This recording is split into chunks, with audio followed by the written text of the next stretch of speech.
അവരെ നേരെ വനാന്തരത്തിൽ കിടക്കുന്ന ചെറുപ്പക്കാരനെ കാണാൻ ഗുഹാന്തരത്തിൽ വിശന്ന് പറഞ്ഞിരിക്കുന്ന യുവാക്കളെ കാണാൻ നാട് മുഴുവനും ഓടിയെത്തി. അവരോട് ചെന്ന് കെട്ടിപ്പിടിച്ചിട്ട് പറഞ്ഞു,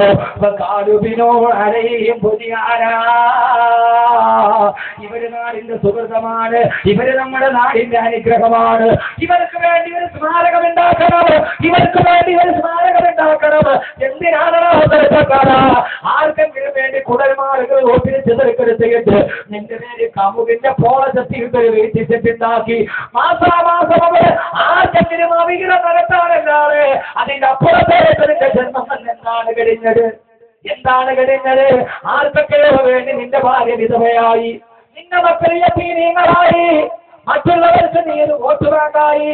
ഇല്ല മോനെ ചെറുപ്പക്കാരാ, ഒരു സ്മാരകമെന്താ എവിടെയെന്നറിയോ? കയ്യൂരിന്റെ വിരിമാറ് ഞങ്ങളുടെ നേതാവുണ്ടെങ്കിൽ അക്കരയാണ് കട്ടായം പകരം ഞങ്ങൾ ചോദിക്കുമെന്ന വൈരാഗ്യത്തിന്റെ മുദ്രാവാക്യമല്ല. ഒരു വലിയ സ്മാരകമുണ്ടായി. ആളുകൾ പറഞ്ഞു അവന് വേണ്ടി ഒരു സ്മാരകമുണ്ടാക്കാം. കാലല്ലവീന കരപൂരാം വിവരമുള്ള ആളുകൾ പറഞ്ഞു ഈ ഏഴ് യുവാക്കൾക്ക് വേണ്ടി ഇവർക്ക് വേണ്ടി നമ്മുടെ നാട്ടിലൊരു പള്ളി പണയാം. ഖുർആനിലെ 2ാമത്തെ യുവത്വം തീർന്നില്ല. ഒന്ന് ചെറുപ്പക്കാരാ, ജീവിച്ചിരിക്കുമ്പോ നിന്റെ പേരിൽ നിന്റെ നാട്ടിൽ പള്ളി ഉണ്ടാവണം. നീ ജീവിച്ചിരിക്കുമ്പോ നിന്റെ നാമനയത്തിൽ പള്ളി ഉണ്ടാവണം. മരിക്കുമ്പോഴല്ല ഈ പള്ളി പണിയാനവൻ പാടുപെട്ടവനാണ്, അതിനുവേണ്ടി പൈസ ചെലവഴിച്ചവനാണ്. പൊന്നുമോനെ, നീ ജീവിച്ചിരിക്കുമ്പോ ജാമിയ മില്ലിയുടെ പേര് നിന്റെ പേരുണ്ടാവണം. അവൻ ഈ സ്ഥാപനത്തിന്റെ വലിയ സ്നേഹിതനായിരുന്നു. തലമുറകളോളം കടന്നു പോകുന്ന സ്നേഹം. അല്ലാഹ് ജീവിച്ചിരിക്കുമ്പോൾ പള്ളി പണിയണം. ജീവിച്ചിരിക്കുമ്പോൾ പള്ളിക്കകത്ത് കയറൂല. അല്ലാഹു തൗഫീഖ് നൽകട്ടെ.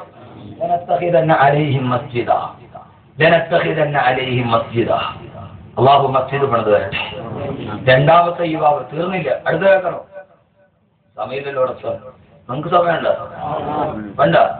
മില്ലിയായാലും സുഖം വരെയാൻ പാടും, അതേ പ്രശ്നമല്ലേ. അവനെ വായിക്കൊന്നോട്ട് നീ കുറയ്ക്കല്ലേ? അടുപ്പിച്ച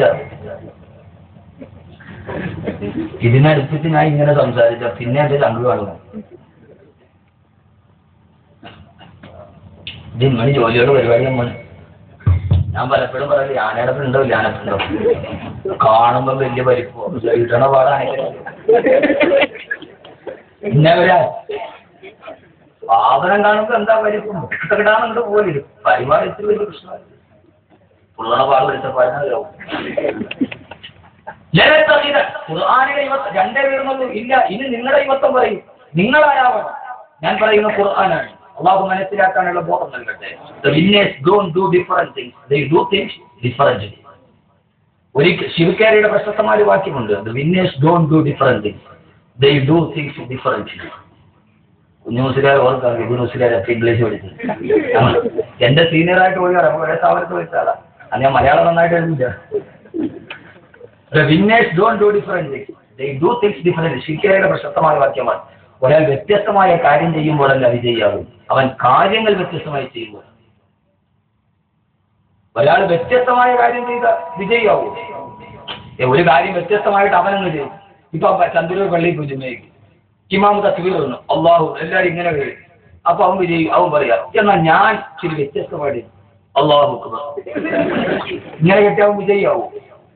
ഇല്ല, കാര്യങ്ങൾ വ്യത്യസ്തമായി ചെയ്യുമ്പോഴാണ് അയാൾ വിജയിയാവും. എന്റെ പൊന്നു സഹോദരങ്ങളെ, ജന്മം കൊണ്ട് നാളെ പടച്ചറബിനോട് പറയേണ്ട അല്ലാഹുവേ ഞാൻ ഇത്രയൊക്കെ ചെയ്തിട്ടുണ്ടെന്ന്. നിങ്ങളെക്കാൾ വലിയ ഹതഭാഗ്യരാരാ? ഇത്രയും മുത്തല്ലിമീങ്ങൾ, ഇത്ര ഉസ്താദന്മാരുണ്ടായിട്ട് നിങ്ങൾ എത്ര തഫ്സീർ പഠിച്ചു, എത്ര ഹദീസ് പഠിച്ചു? കഴിയേണ്ടതല്ലേ? കഴിഞ്ഞിട്ടില്ല. അപ്പൊ നിങ്ങൾ വലിയ ഹതഭാഗ്യരാണ്. ഈ പ്രദേശത്തെ സംബന്ധിച്ചോളം നമ്മുടെ നാട്ടിലും ഇത്ര അറബി കോളേജുകളില്ല. 2 പ്രശസ്തമായ ജാമിയ മില്ലിയ, ജാമിയ അബ്റാർ, ജാമിയ റഹ്മാനിയ അബ്റാർ. ഈ ഇത്രയും വലിയൊരു സ്ഥാപനത്തിന് അതുകൊണ്ട് നിങ്ങൾക്ക് എന്ത് നേടാൻ കഴിയും? എത്ര ഹദീസുകൾ, എത്ര ഖുർആൻ. മൂസാ ഉസ്താദ് ദക്ഷിണയുടെ മുഫ്തിയാണ്. മുഫ്തിയുടെ നാട്ടിലാണ് ഞങ്ങൾ. ആകാൻ കഴിയണം. 7ാമത്തെ വയസ്സിൽ ഹാഫിളായ, 10ാമത്തെ വയസ്സിൽ ഖാദിയായ, 15-ാമത്തെ വയസ്സിൽ മുഫ്തിയായി ബഹുമാനപ്പെട്ട സയ്യിദുന അബൂ ഹനീഫത്തുൽ കുഫി റളിയല്ലാഹു അൻഹു. 15-ാമത്തെ വയസ്സിൽ മുഫ്തിയായി. നമ്മൾ 15-ാമത്തെ വയസ്സിൽ മുഫ്തിനാവും. അബൂ ഹനീഫ 15-ാമത്തെ വയസ്സിൽ മുഫ്തിയായി. നമ്മൾ 15-ാമത്തെ വയസ്സിൽ മുഫ്തിനാവും. ഒരു നൂന് കൂടി നമ്മളെ കൊണ്ട് ആകെ കഴിയുന്നതാ. എന്തൊരു ഫിത്ന ഉണ്ടാക്കാൻ പറ്റും. അല്ലാഹുവിന്റെ ഖുർആൻ പറഞ്ഞു, ധൈര്യമുണ്ടെങ്കിൽ ലനത്തഖിദന്ന അലൈഹിം മസ്ജിദാ, ലനത്തഖിദന്ന അലൈഹിം മസ്ജിദാ. അവർ ജീവിതകാലത്തിൽ ഏറ്റവും വലിയ പക്വമതികളായ ആളുകൾ പറഞ്ഞു, അവർക്ക് വേണ്ടി ലനത്തഖിദന്ന അലൈഹിം മസ്ജിദാ,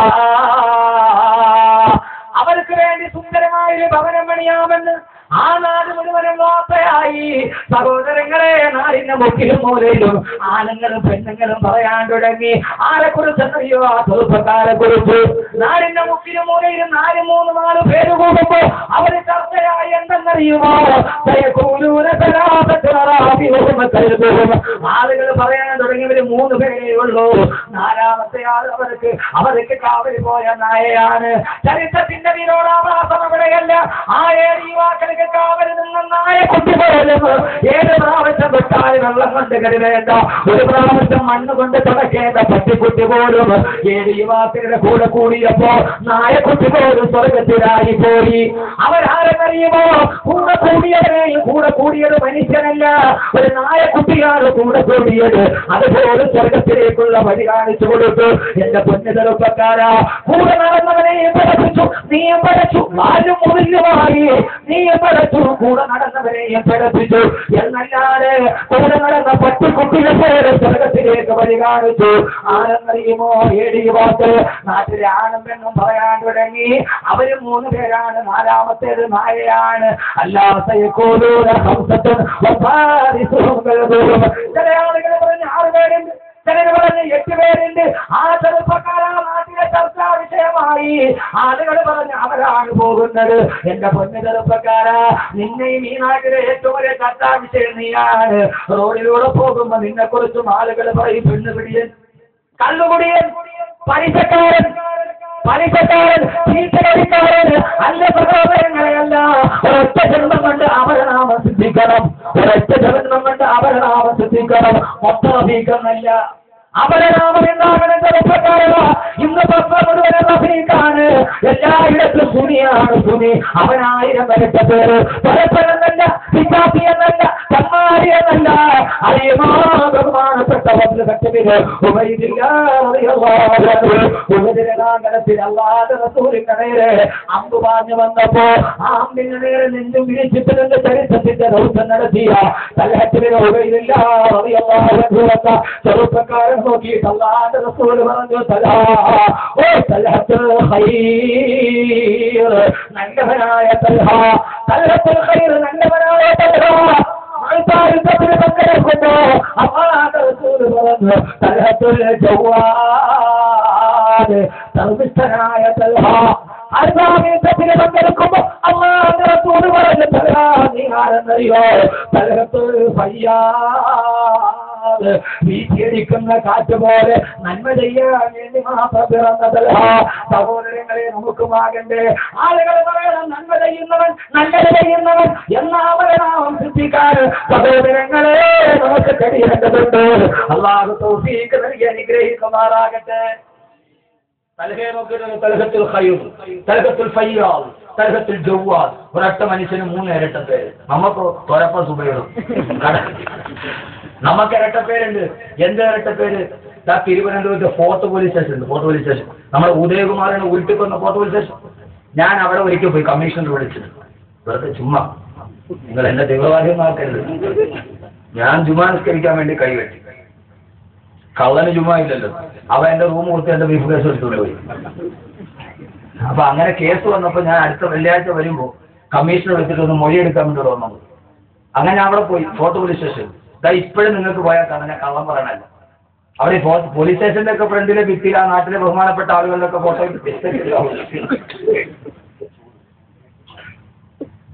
അമ്മമാരെ കൊണ്ട് വെള്ളം ഒഴിപ്പിക്കുന്ന 60 പേരാണ്. അപ്പോ ഞാൻ അദ്ദേഹത്തിന്റെ നാട്ടിൽ പോയി ലക്ഷദ്വീപ്. ഭയങ്കര സർക്കാർ വരും. അദ്ദേഹത്തിന്റെ വീട്ടിൽ പോയി. ലക്ഷദ്വീപിലെ പലഹാരമൊന്നും അല്ലാത്ത പലഹാരം. ഒരു സാധനം ഉണ്ടാക്കി തന്നെ ഞാൻ പൊക്കിയിട്ട് അദ്ദേഹത്തിന് ഷാദിനേക്കാളും വലിയ മൊട്ടമാലല്ലേ അട്ടമാല. ഞാനത് തിന്നാൻ വേണ്ടി പൊക്കിക്കൊണ്ടോ അതാ ഒരു ആലപ്പുഴയിലെ കയറും മതി സ്വന്തം അങ്ങ് വരാൻ നിൽക്കുന്നില്ല പോകണില്ല. ഭയങ്കരമാണ് ലക്ഷദ്വീപ് വരെ. അള്ളാഹു നല്ല ബറക്കത്ത് തോന്നും ഇത്രയും സ്നേഹമുള്ള ആളുകൾ.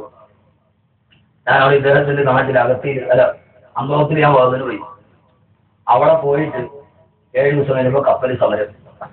ഞാൻ അവിടെ കൂടി ആകെ 7 കിലോമീറ്റർ നീളം, 1 കിലോമീറ്റർ വീതി, അത്രയുള്ള ഈ അറബിക്കടലിന്റെ നടുവിൽ, ഈ വലിയ പുഴയുടെ നടുവിൽ ഒരു വട്ടം മണലെടുത്തിട്ട് മാതിരി അത്രയുള്ള ആകെ ആ സാധനം.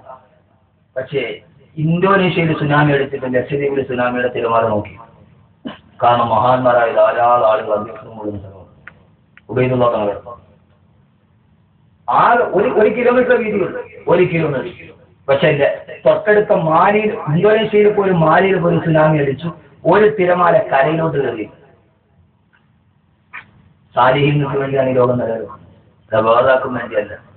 അഖിലത്തിനെ സംബന്ധിച്ചാകെ ബുദ്ധി കൊണ്ട് കണക്കൂട്ടുന്നവർക്ക് മനസ്സിലാവും, കക്ക കൊണ്ട് കണക്കൂട്ടുന്നവർക്ക് മനസ്സിലാവും.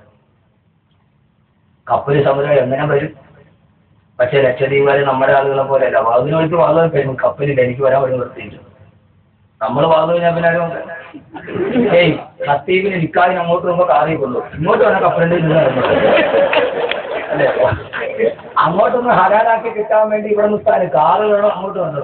നിക്കാറൊക്കെ കഴിഞ്ഞ എന്നാ ഒരു ഗ്ലാസ് വെള്ളം.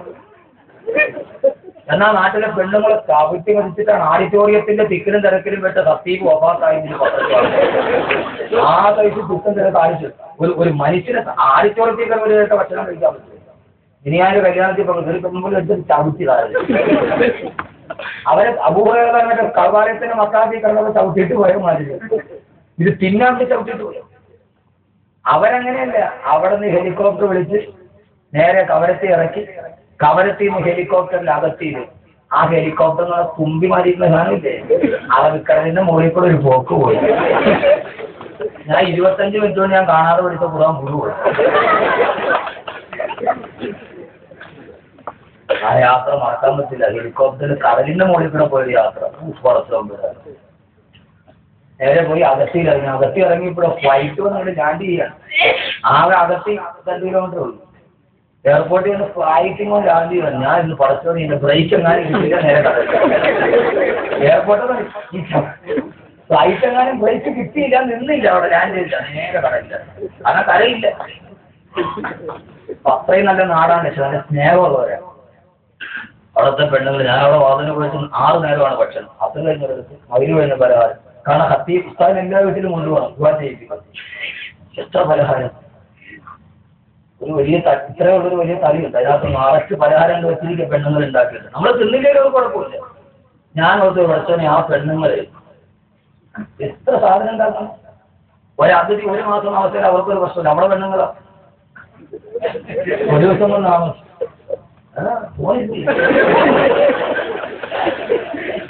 എനിക്ക് പറയാൻ പറ്റും, അവർക്ക് പോകാൻ പറയാൻ പറ്റും. അല്ലെങ്കിൽ അവര് മനസ്സിലാക്കി പോകണ്ടേ, അവരെ പറഞ്ഞു വിട്ടാൽ പോലെ. അത് ഞാൻ പെണ്ണല്ലേ സാധനം. തക്കം പോൽ പറയുവാനുള്ളൊരാ സാമർത്ഥ്യത്തെ തൽക്കാലം നമുക്കെല്ലാ സ്ത്രീ എന്ന് വിളിച്ചിടാം. ഒക്കമാക്കാല ഞങ്ങളുടെ തക്കം പോൽ പറയുവാനുള്ളൊരാ സാമർത്ഥ്യത്തെ തൽക്കാലം നമുക്കെല്ലാ സ്ത്രീ എന്ന് വിളിച്ചിടാം. അതെ, അതങ്ങോട് പോകാൻ വലിയവരെന്നാ ഓർന്നു. അവൻ പെണ്ണ് പോയിട്ട് അപ്പുറത്തെ വിരുന്നിന് വന്ന പെണ്ണിനോട് എനിക്ക് ഇപ്പോഴേ ഒരു വിഷമം. അല്ല, നാളെ രാവിലെ നമ്മൾ പോണ കാര്യം ഓർക്കണ്ടേ? പിന്നെ നിൽക്കൂലല്ലോ. അതാണ് ലക്ഷദ്വീപ്. ലക്ഷദ്വീപ് സ്നേഹത്തിന്റെ നാടാണ്. അതുപോലത്തെ തിരക്ക്. ഒരു വിളിച്ചാൽ ഒന്നേ ഞങ്ങളുടെ നാട്ടിൽ തീർക്കാൻ വേണ്ടിയില്ല. കുറെ പേര് വിളിച്ചു പോകാൻ കഴിഞ്ഞില്ല. അങ്ങോട്ട് വേണം 3 ദിവസം വേണം, ഇങ്ങോട്ട് വേണം. പക്ഷെ ലക്ഷദ്വീപിൽ കപ്പലിൽ പോകാൻ മുക്കാലത്ത് ഭയങ്കര പരിപാടി കിട്ടും. ഞാൻ കപ്പലിൽ എനിക്ക് എപ്പോഴും സുന്നിലോട്ട് പോകും. കൈകെട്ടി ഞാൻ ഒരു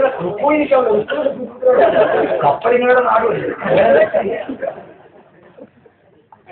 അപ്പോഴാണ് എനിക്ക് മനസ്സിലായത് ലഭ്യങ്ങൾ വെറുതെ അല്ല. ഈ മുന്നിൽ കേസറത്തി ചൂടുണ്ട് അനുകരിക്കും. അപ്പൊ അവിടെ ഞാൻ പോയി നോക്കിയപ്പോൾ ഈ ബഹുമാനപ്പെട്ടവരുടെ പേരൊക്കെ പോലീസ് സ്റ്റേഷനിൽ വെച്ചിട്ടുണ്ട്. വല്ലാഹി പരസ്പരമ്പുരാണ് തന്നെയാണ്. പെണ്ണുങ്ങൾ യുവാവ് മാത്രം പറഞ്ഞാൽ പോലെ യുവതികളെ പറയട്ടെ, നിങ്ങൾക്കെന്നെ ഒരു വിഷമം ഉണ്ടാവും. അവിടെ എല്ലാ ബഹുമാനപ്പെട്ട മഹാന്മാരുടെയൊക്കെ പേര് എഴുതി വെച്ചിട്ടുണ്ട്. പിച്ചാത്തി സുബേർ, അത് അയ്യപ്പൻ, ഇതിന് വാസു, മുള ചൗക്കത്ത്, അങ്ങനെ എല്ലാം എഴുതി വെച്ചിട്ടുണ്ട്. നമ്മുടെ അടുത്ത പരമാവധി വെച്ചിട്ടാക്കാൻ അത് ജാമ്യാശ്രീ വെച്ചിട്ടുള്ളവർക്ക് പരമാവധി വെച്ചത് തുണിക്കട എടുത്തു അത് തുണിയൊക്കെ എടുത്തിടും. പക്ഷെ ഇതൊക്കെ കുറച്ച് തരണ പൈസ പരമാവധി കുറച്ച്. അപ്പൊ അങ്ങനെ അദ്ദേഹത്തിന്റെ ഒരു പരമാവധി വെച്ചിട്ടാക്കാൻ അച്ഛനൊക്കെ അങ്ങനെ ആവശ്യപ്പെട്ടു.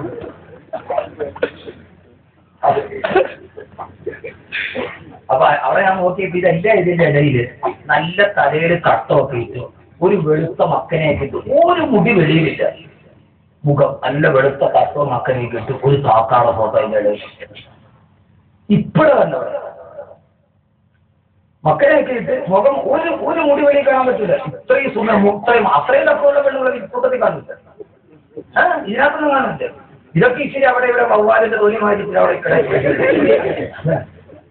ഞാനത് എന്താ പഠിച്ചത് ഈ ഫോട്ടോ ഇതിന്റെ ഇടയിൽ വന്നത് നല്ലൊരു താത്താണ്. ഞാൻ ഹജ്ജിന് പോകാൻ അപേക്ഷ അവസാനം അതിന്റെ താരം എഴുതിയിരിക്കാൻ കഞ്ചാവ് ഫാത്തിമ.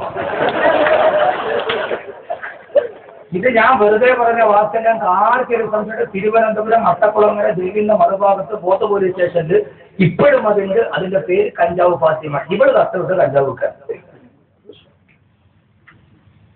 അവ എന്താ അവസ്ഥ? ആ സാഹചര്യത്തിന്റെ യുവാക്കളെ കുറിച്ച് ആളുകൾ പറഞ്ഞു ഇവർ ഈ നാടിന്റെ സമ്പത്താണ്. ഇവരെ കുറിച്ച് എന്താണ് പറയുക? ഇവരെ കുറിച്ച് എന്താണ് പറയുക? എന്റെ പ്രിയപ്പെട്ട സഹോദരങ്ങളെ സഹോദരിമാരെ, ഒരു കാര്യം മനസ്സിലാക്കിക്കൊള്ളുക. ഇന്ന് ഈ മലയാള കേരളം അനുഭവിക്കാൻ പോകുന്ന ഏറ്റവും വലിയ ദുരന്തം ഞാൻ ഈ സദസ്സിൽ വെച്ച് ഓർമ്മിപ്പിക്കുകയാണ്. അത് മദ്യപാനമായിരിക്കില്ല, ചരസുകളിയായിരിക്കില്ല, അത് യുവാക്കളെ ബാധിക്കുന്നതാണെങ്കിൽ കേരള സമൂഹത്തിന്റെ മുസ്ലിം പെണ്ണുങ്ങൾ അനുഭവിക്കാൻ പോകുന്ന ഏറ്റവും വലിയ അതാവ് മലബാറിലെ പെണ്ണുങ്ങൾ ധ്വനിയിൽ നിന്നിട്ട് റിയാലിറ്റി ഷോയിൽ പങ്കെടുക്കുന്നതിന്റെ അളവ് വർദ്ധിച്ചുകൊണ്ടിരിക്കുകയാണ്. മലബാറി പ്രസംഗത്തെയാണിത്. അവർ മനസ്സിലാതെ നിങ്ങളുടെ നിഗമനം തെറ്റാ ശരിയാണ്. പിന്നെന്താണ് അവസ്ഥ? ഈ കേരളത്തിലെ യുവതികൾ അനുഭവിക്കാൻ പോകുന്നത് മലബാറിലെ പെണ്ണുങ്ങൾ റിയാലിറ്റി ഷോയിലെ പ്രധാന കഥാപാത്രങ്ങളായി മാറി. സാധുക്കളൊന്നും കാണൂല്ല, അവരൊന്നും കണ്ടിട്ടില്ല, അവർക്കറിയില്ല. ഏതൊക്കെ റിയാലിറ്റി ഷോയിലാണ് മാപ്പിള പെണ്ണുങ്ങൾ, മലബാറിലെ പെണ്ണുങ്ങൾ, എന്റെ തെക്കൻകരത്തിലെ പെണ്ണുങ്ങളില്ല. മലബാറിലെ പെണ്ണുങ്ങളാണ് പറഞ്ഞിട്ട് റിയാലിറ്റി ഷോയുടെ റാമ്പുകൾ കൂടുതൽ. ഏറ്റവും പ്രധാനപ്പെട്ട റിയാലിറ്റി ഷോയ്ക്ക് സമ്മാനം നേടുന്നതാണ്. പക്ഷേ നമ്മുടെ തെക്കൻകരത്തിലെ പെണ്ണുങ്ങളില്ല, മലബാറിലെ പെണ്ണുങ്ങളാണ് കൂടുതൽ. എന്താ എന്റെ കാര്യം? തെക്കൻകരത്തിലെ പെണ്ണുങ്ങളില്ല, എന്താ കാര്യം? നിങ്ങളൊക്കെ തക്കവേണ്ടായിരുന്നു. SMS അയച്ചിട്ട് കിട്ടിയില്ല, പരമാവധി ബൈക്ക് നോക്കി കിട്ടിയില്ല. മലബാറിലെ പെണ്ണുങ്ങൾ ഉച്ചിരുള്ളവരെ കൊണ്ടുപോയി റിയാലിറ്റി ഷോകളിലും സൗന്ദര്യ റാമ്പുകളിലും പർവ്വത പെണ്ണുങ്ങളുടെ അനന്തബാധിതമായി വർദ്ധിക്കുന്നു. പർവ്വത പെണ്ണുങ്ങൾ യാതൊരുവിധ മാനദണ്ഡങ്ങളും ഇല്ലാതെ വെളിയിലിറങ്ങുന്നു. ആരിട്ട രക്തമാ? ആയിഷ ബീവിയിട്ട രക്തമല്ലേ? ഫാത്തിമത്ത് സഹറയിട്ട രക്തമല്ലേ? മൈമൂനത്തുൽ മിസ്രിയിട്ട രക്തമല്ലേ? എന്റെ പ്രിയപ്പെട്ട പെങ്ങള് റിയാലിറ്റി ഷോകളെ ക്രമാതീതമായി വർദ്ധിക്കുകയാണ്. ലോകം മുഴുവനും ഏറ്റവും വലിയ ഒരു ഉപജാപന സമ്പത്തിന്റെ പിടിയിലേക്ക് മലബാറിലെ പെണ്ണുങ്ങളെ, പർവ്വത പെണ്ണുങ്ങളെ വെളിയിറക്കാമെന്ന ആഗ്രഹത്തോടെ കോടിയടിച്ച് സൈനിസ്റ്റ് ശക്തികൾ വെളിയിലോട്ട് വരുമ്പോ ഇവിടെയാണ് ഞാൻ ഓർമ്മിപ്പിക്കുന്നത്. മൂന്നാമത്തെ വിഭാഗത്തിൽ ഓർമ്മിപ്പിക്കുക. ഇതൊക്കെ കേട്ടപ്പോൾ നിങ്ങൾക്ക് അതിന്റെ ഉത്സാഹേ ഞങ്ങളിവിടെ എന്താണ് ചെയ്യുന്നത്? ഒരു സമയത്ത് റിയാലിറ്റി ഷോകൾ അധികരിക്കുന്നു, നീരിന്റെ കണ്ണുനീര് അധികരിക്കുന്നു. എന്റെ പ്രിയപ്പെട്ട ചെറുപ്പക്കാരാ, ചെറുക്കുന്നകളും മയക്കം കറുപ്പും അരിഞ്ഞാട്ടമായി ധരിക്കുന്ന പെണ്ണും ചലച്ചിത്രീയ പടർപ്പിൻ കൊടുപ്പും ചിതാനന്ദരത്തിക്കും മറ്റൊന്ന് വേണം എന്ന മുദ്രാവാക്യവുമായി എന്റെ പ്രിയപ്പെട്ട ചെറുപ്പക്കാര് പലപ്പോഴും എന്നെ സ്വകാര്യമായോ ഫോണിൽ വിളിച്ചോ പറയാറുണ്ട്. സാറേ, ഈ ലോകത്തെ ഹറാമുകളിൽ ഇടവല്ലുമ്പോ ഞങ്ങൾക്ക് പിടിച്ചു നിൽക്കാം, ഞങ്ങൾക്കൊന്ന് മനസ്സൊന്ന് പിടിച്ചു നിൽക്കാൻ എന്തെങ്കിലും ഖുർആനിലെ സൂറത്ത് പറയുമ്പോൾ എത്രയോ ചെറുപ്പക്കാരൻ വിളിച്ചെന്നോട് ചോദിച്ചിട്ടുണ്ട്. കഴിഞ്ഞ മാസം ദുബൈയിൽ നിന്നാണ് ചെറുപ്പക്കാരൻ വിളിച്ചത്. ഉസ്താദിന് ദുബൈയിൽ നിന്നായിട്ട് അറിയുമല്ലോ. ബംഗാളി പെണ്ണുങ്ങളും മലസീൻ പെണ്ണുങ്ങളും റോഡരികിൽ കിടന്ന് പച്ചയായിട്ട് വിഭജിക്കുമ്പോ അറിയാതെ മനസ്സിന് നിയന്ത്രണം വിട്ടുപോകും ഉസ്താദേ. എന്താ ചെയ്യേണ്ടതെന്നറിയില്ല. ദുബായ് നഗരത്തിന്റെ പല ഭാഗങ്ങളിലെ വേശ്യാലയങ്ങൾ പരസ്യമായി വ്യഭിചാരം നടക്കുമ്പോ റോഡിന് കൂടെ താമസിക്കുന്നവൻ വ്യഭിചാരത്തിന് പെണ്ണുമായി കടന്നു വരുമ്പോ ഉസ്താദേ എങ്ങനെ പിടിച്ചു നിൽക്കുമെന്നറിയില്ല. ആ സമയത്ത് നിങ്ങളെ ലോകാവസാനം കേൾക്കുമ്പോ ഒരൽപ്പം പേടിയോടെ മാറിപ്പോകാറെന്ന് പറയുമ്പോ ഇനി ഞാൻ പറയുന്നത് വിശുദ്ധമായ ഖുർആന്റെ വാക്യമാണ്. അമ്മ പറയുകയാണ് ചെറുപ്പക്കാരികളെ ഉസ്താദേ അവരെ തട്ടമിട്ടിട്ട് റിയാലിറ്റി ഷോയിലില്ലേ, അവര് പ്രവർത്തിച്ചിട്ട് വന്നില്ലേ? എന്തിനാ നിങ്ങളെ അള്ളാഹുവിന്റെ റസൂൽ പറഞ്ഞു കുല്ലു അംദിൻ മുആഫ ഇല്ലൽ മുജാഹിദീൻ. കുല്ലു അംദിൻ മുആഫ ഏത് പാപവും അല്ലാഹു പുറത്തു കൊടുക്കും. പക്ഷേ ഇല്ലൽ മുജാഹിദീൻ ഭാര്യ ഭർത്താക്കന്മാർ അറിയേണ്ട രഹസ്യങ്ങൾ വെളിയിൽ പറയുന്നതൊരുത്ത് ഭാര്യയും ഭർത്താവും മാത്രം അറിയേണ്ട വലിയ രഹസ്യങ്ങൾ വെളിയിൽ പറയുന്നത് അന്ന് കൊടുക്കുകയില്ല. റിയാലിറ്റി ഷോകളുടെ ഇന്നത്തെ കഥ എന്താ? ഭാര്യയും ഭർത്താവും അറിയേണ്ടത് മാത്രം മണിയറയുടെ രഹസ്യങ്ങൾ വിളിച്ചു പറഞ്ഞിട്ട് എന്തിനാ പെങ്ങളെ പ്രാറ്റെന്തിനാ സമ്മാനം എന്തിനാ? അതൊക്കെ വലിച്ചെറിയ്. ഏറ്റവും വൃത്തികെട്ട ചാനലുകൾ സഹോദരങ്ങളെ ഈ ചരിത്രത്തിന്റെ ദൗത്യമാണ് എന്തുകൊണ്ട് പറയുന്നെന്ന് ചോദിച്ചാൽ ഇസ്ലാമിക സമൂഹം ഇതിനെതിരെ എഴുന്നേറ്റ് വരണം. പാപങ്ങൾ പൊറുക്കപ്പെടാത്ത പാപങ്ങൾ പരസ്യമാക്കുന്നത് ആരുടെ താല്പര്യമാണെങ്കിൽ ജൂഡായിസത്തിന്റെ താല്പര്യങ്ങൾ ചാനലുകളിലൂടെ നടമായി പോകുമ്പോ അല്ലാഹു അമാനത്തായി ഏൽപ്പിച്ച പെൺമക്കളെ അരിഞ്ഞാടാൻ വിട്ടിട്ട് അവിടെ ശരീരത്തിന്റെ മാംസപേശിക്ക് ഓട്ടിലോടിക്കുന്ന എന്റെ പ്രിയപ്പെട്ട മുസ്ലിം അമ്മ ഏത് നേരമാണ് നിങ്ങൾ കാത്തു നിൽക്കുക? ഇവിടെയാണ് ചന്ദ്രൂരെന്ന് കേൾക്കാമെന്ന സഹോദരങ്ങളോടും സഹോദരിമാരോടും എന്ത് ചെയ്യണമെന്നറിയോ? നിങ്ങൾക്ക് വേണ്ടിയാണ് സൂറത്ത് യാസീൻ അവതരിച്ചത്. ഉസ്താദ് ഈ കാലഘട്ടത്തിൽ എങ്ങനെ പിടിച്ചെടുക്കും? കാലം മോശമല്ലേ? കാലം ശമിക്കപ്പെട്ടതല്ലേ? കാലത്തെ കുറ്റം പറഞ്ഞിട്ട് കാര്യമില്ല. കാലമേറെ മോശമായി നിന്നപ്പോൾ ആ കാലത്തിന്റെ നടുവിനാണ് നെഞ്ചിലേറ്റ ചെറുപ്പക്കാരനുണ്ടായത്, ഉസിരുള്ള ചെറുപ്പക്കാരനുണ്ടായത്. മൂന്നാമത്തെ ഇമാമിനെ അല്ലാഹു പറയുന്നത് എവിടെയാ?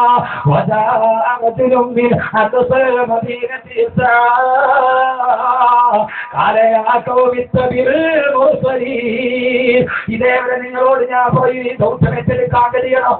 ഏത് ദൗത്യം എന്നറിയോ? അല്ലാഹു സുബ്ഹാനഹു വ തആല ഒരു സമൂഹത്തിലേക്ക് പ്രവാചകന്മാരെ അയച്ചു കൊടുത്തിട്ട് ആ പ്രവാചകന്മാരെ കൊല്ലാൻ ആ സമൂഹം തീരുമാനിച്ചപ്പോ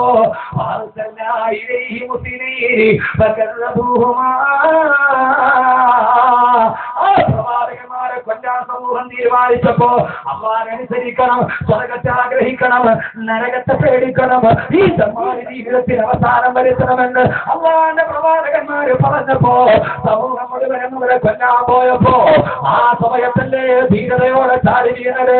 ആ സമൂഹത്തിനോട് പറഞ്ഞില്ല, സമ്മതിക്കില്ല.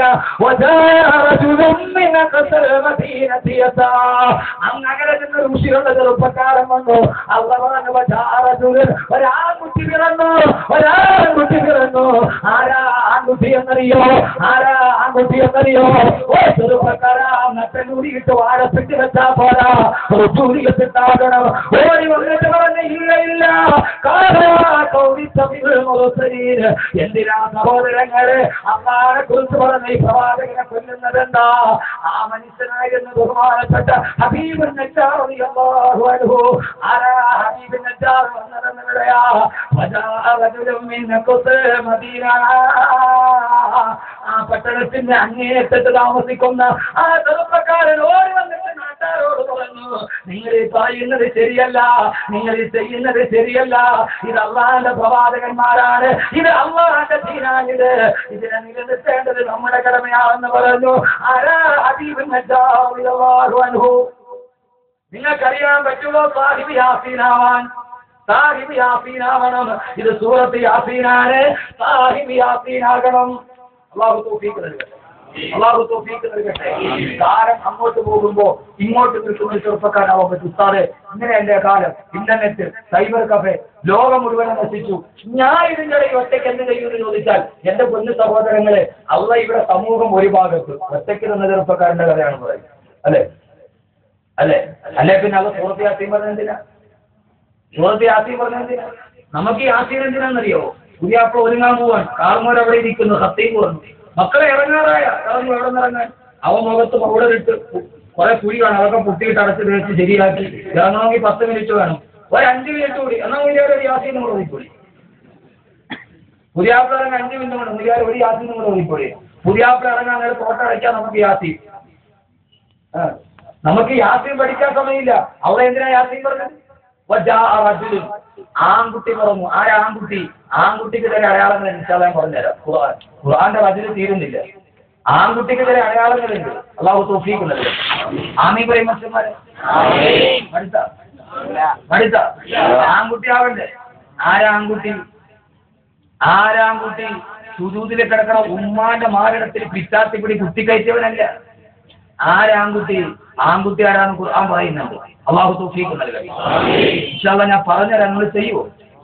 ഞാൻ നിങ്ങളെ പഠിപ്പിക്കാൻ വന്ന സൂപ്പർവൈസർ ഒന്നുമില്ല. ആദ്യം എന്നോട് ശേഷം നിങ്ങളോട്. അല്ലാഹു സുബ്ഹാനഹു വ തആല ജീവിതത്തിലൂടെ ഖുർആനിനെ മാർഗശക്തിയാക്കട്ടെ. എന്റെ പൊന്നു സഹോദരനെ നിസ്സാരെ ഞാൻ തന്നെ എല്ലാവരും എന്റെ കൂട്ടുകാർ വഴി വഴിച്ചു പോയി. ഞാൻ മാത്രം അങ്ങനെ പള്ളിയിലൊക്കെ പോയി നിസ്കരിച്ച് മുത്തല്ലിമീങ്ങളുടെ കൂടെ കടന്ന എന്ത് പറയും? പൊന്നുമോനെ ഖുർആൻ മുഴുവൻ നോക്കിയോ? സമൂഹത്തെ നന്നാക്കാൻ വന്നത് ഒരാളാണ്. ആ എന്ന സമൂഹത്തിലേക്ക് ഞാൻ ഹൂദെന്ന വ്യക്തിയെ അയച്ചു. സമൂഹത്തെ നന്നാക്കാൻ ഞാൻ സാലിഹ് എന്ന ഒരാളെയാണ് അയച്ചത്. എപ്പോഴും സമൂഹം ഒരു ഭാഗത്ത് നിൽക്കും, നമ്മൾ ഒറ്റയ്ക്ക് മാറി നിൽക്കാൻ കഴിയും. ആരില്ല യഖാഫൂന ലൗമത്തലായിം, ഒരാളെയും ഭയക്കരുത്. ചങ്കൂറ്റുണ്ടാകും. അള്ളാഹുവിനാക്കി തരട്ടെ. അള്ളാഹുവിനാക്കി തരട്ടെ. അള്ളാഹുവിനാക്കി തരട്ടെ. ഞാൻ മണ്ണാർക്കാട് പ്രസംഗത്തിന് വേണ്ടി ഒരു ഹോട്ടൽ റൂമിൽ താമസിക്കുക. ഒരു ചെറുപ്പക്കാരൻ ആ നാട്ടിലെ ഉസ്താദും ഒരു വാതിന് വിളിക്കാൻ വന്നിരിക്കും. ഞാൻ പറഞ്ഞു ഡേറ്റ് ഇല്ല, ഖത്തീബ് ഉസ്താദ് തന്നേ പറ്റും, ഉസ്താദ് തന്നേ പറ്റും. അവൻ ഇപ്പൊ ഏതായാലും ഉടനെ കഴിയില്ല, പിന്നീട് ആവട്ടെ തരാം സമാധാനം. ഇല്ല ഉസ്താദെ ഇപ്പൊ തരാം. ഞാനങ്ങനെ ഇല്ലാന്ന് പറഞ്ഞ് ഇറങ്ങി. ഇല്ലാന്ന് പറഞ്ഞ ഈ ചെറുപ്പക്കാരന് ഭയങ്കര വിഷം. അവന്റെ കണ്ണ് നിറഞ്ഞു. ഡേറ്റ് ഇല്ലാന്നുള്ള കണ്ണ് നിറഞ്ഞു. സ്നേഹം കൂടിയാലും കുഴപ്പമാണ്. കൊടുങ്ങല്ലൂര് വാതിന് പോയി. അവിടെ റിയാസ്മോലയുടെ പള്ളിയിൽ തിരിച്ചിറങ്ങിയപ്പോ കാർത്താല ഡേറ്റ് വന്നു. അവൻ ഇല്ലോ ചെറുപ്പക്കാരൻ ഡേറ്റ് വന്നില്ല. ഞാൻ ഇപ്പൊ ഡേറ്റില്ല, റമദാൻ കഴിഞ്ഞാൽ എന്റെ പുസ്തകം ഇപ്പൊ തന്നു. ഇവൻ കയ്യിൽ വിടുക. ഞാൻ കാറി കയറി. എനിക്കാണെ വീട്ടിൽ വരാം. ഞങ്ങൾ കൈ വിടും, ഞാൻ പോട്ടെ. ഡേറ്റില്ല. ഒരു സ്വഭാവം മാറി. ഡേറ്റില്ലേ അതിനാണ് ഡേറ്റില്ല. പിന്നെ തരാതെ വീട്ടിൽ ഞാൻ വീട്ടിൽ പോട്ടെ. ഇവ കൈ എന്ത് ഡേറ്റില്ലേ? നിങ്ങളുടെ പ്രശ്നം കേട്ടിട്ടാണ് ഞാൻ കുടി നിർത്തിയത്. അല്ലാ ഡേറ്റ് നീ കൂടി. ഡ്രൈവർ എവിടെ ഞാൻ സ്നേഹം കൂടെ അതിന് കിടന്നുപോയി. അപ്പൊ ഇവൻ എന്നോട് പറഞ്ഞു, ഉസ്താദെ ഞാൻ ചെന്താമോനെ. അവൻ പറഞ്ഞു, ഉസ്താദെ ഞാൻ ഈ നാട്ടിലെ ഓട്ടോ ഡ്രൈവറാണ്.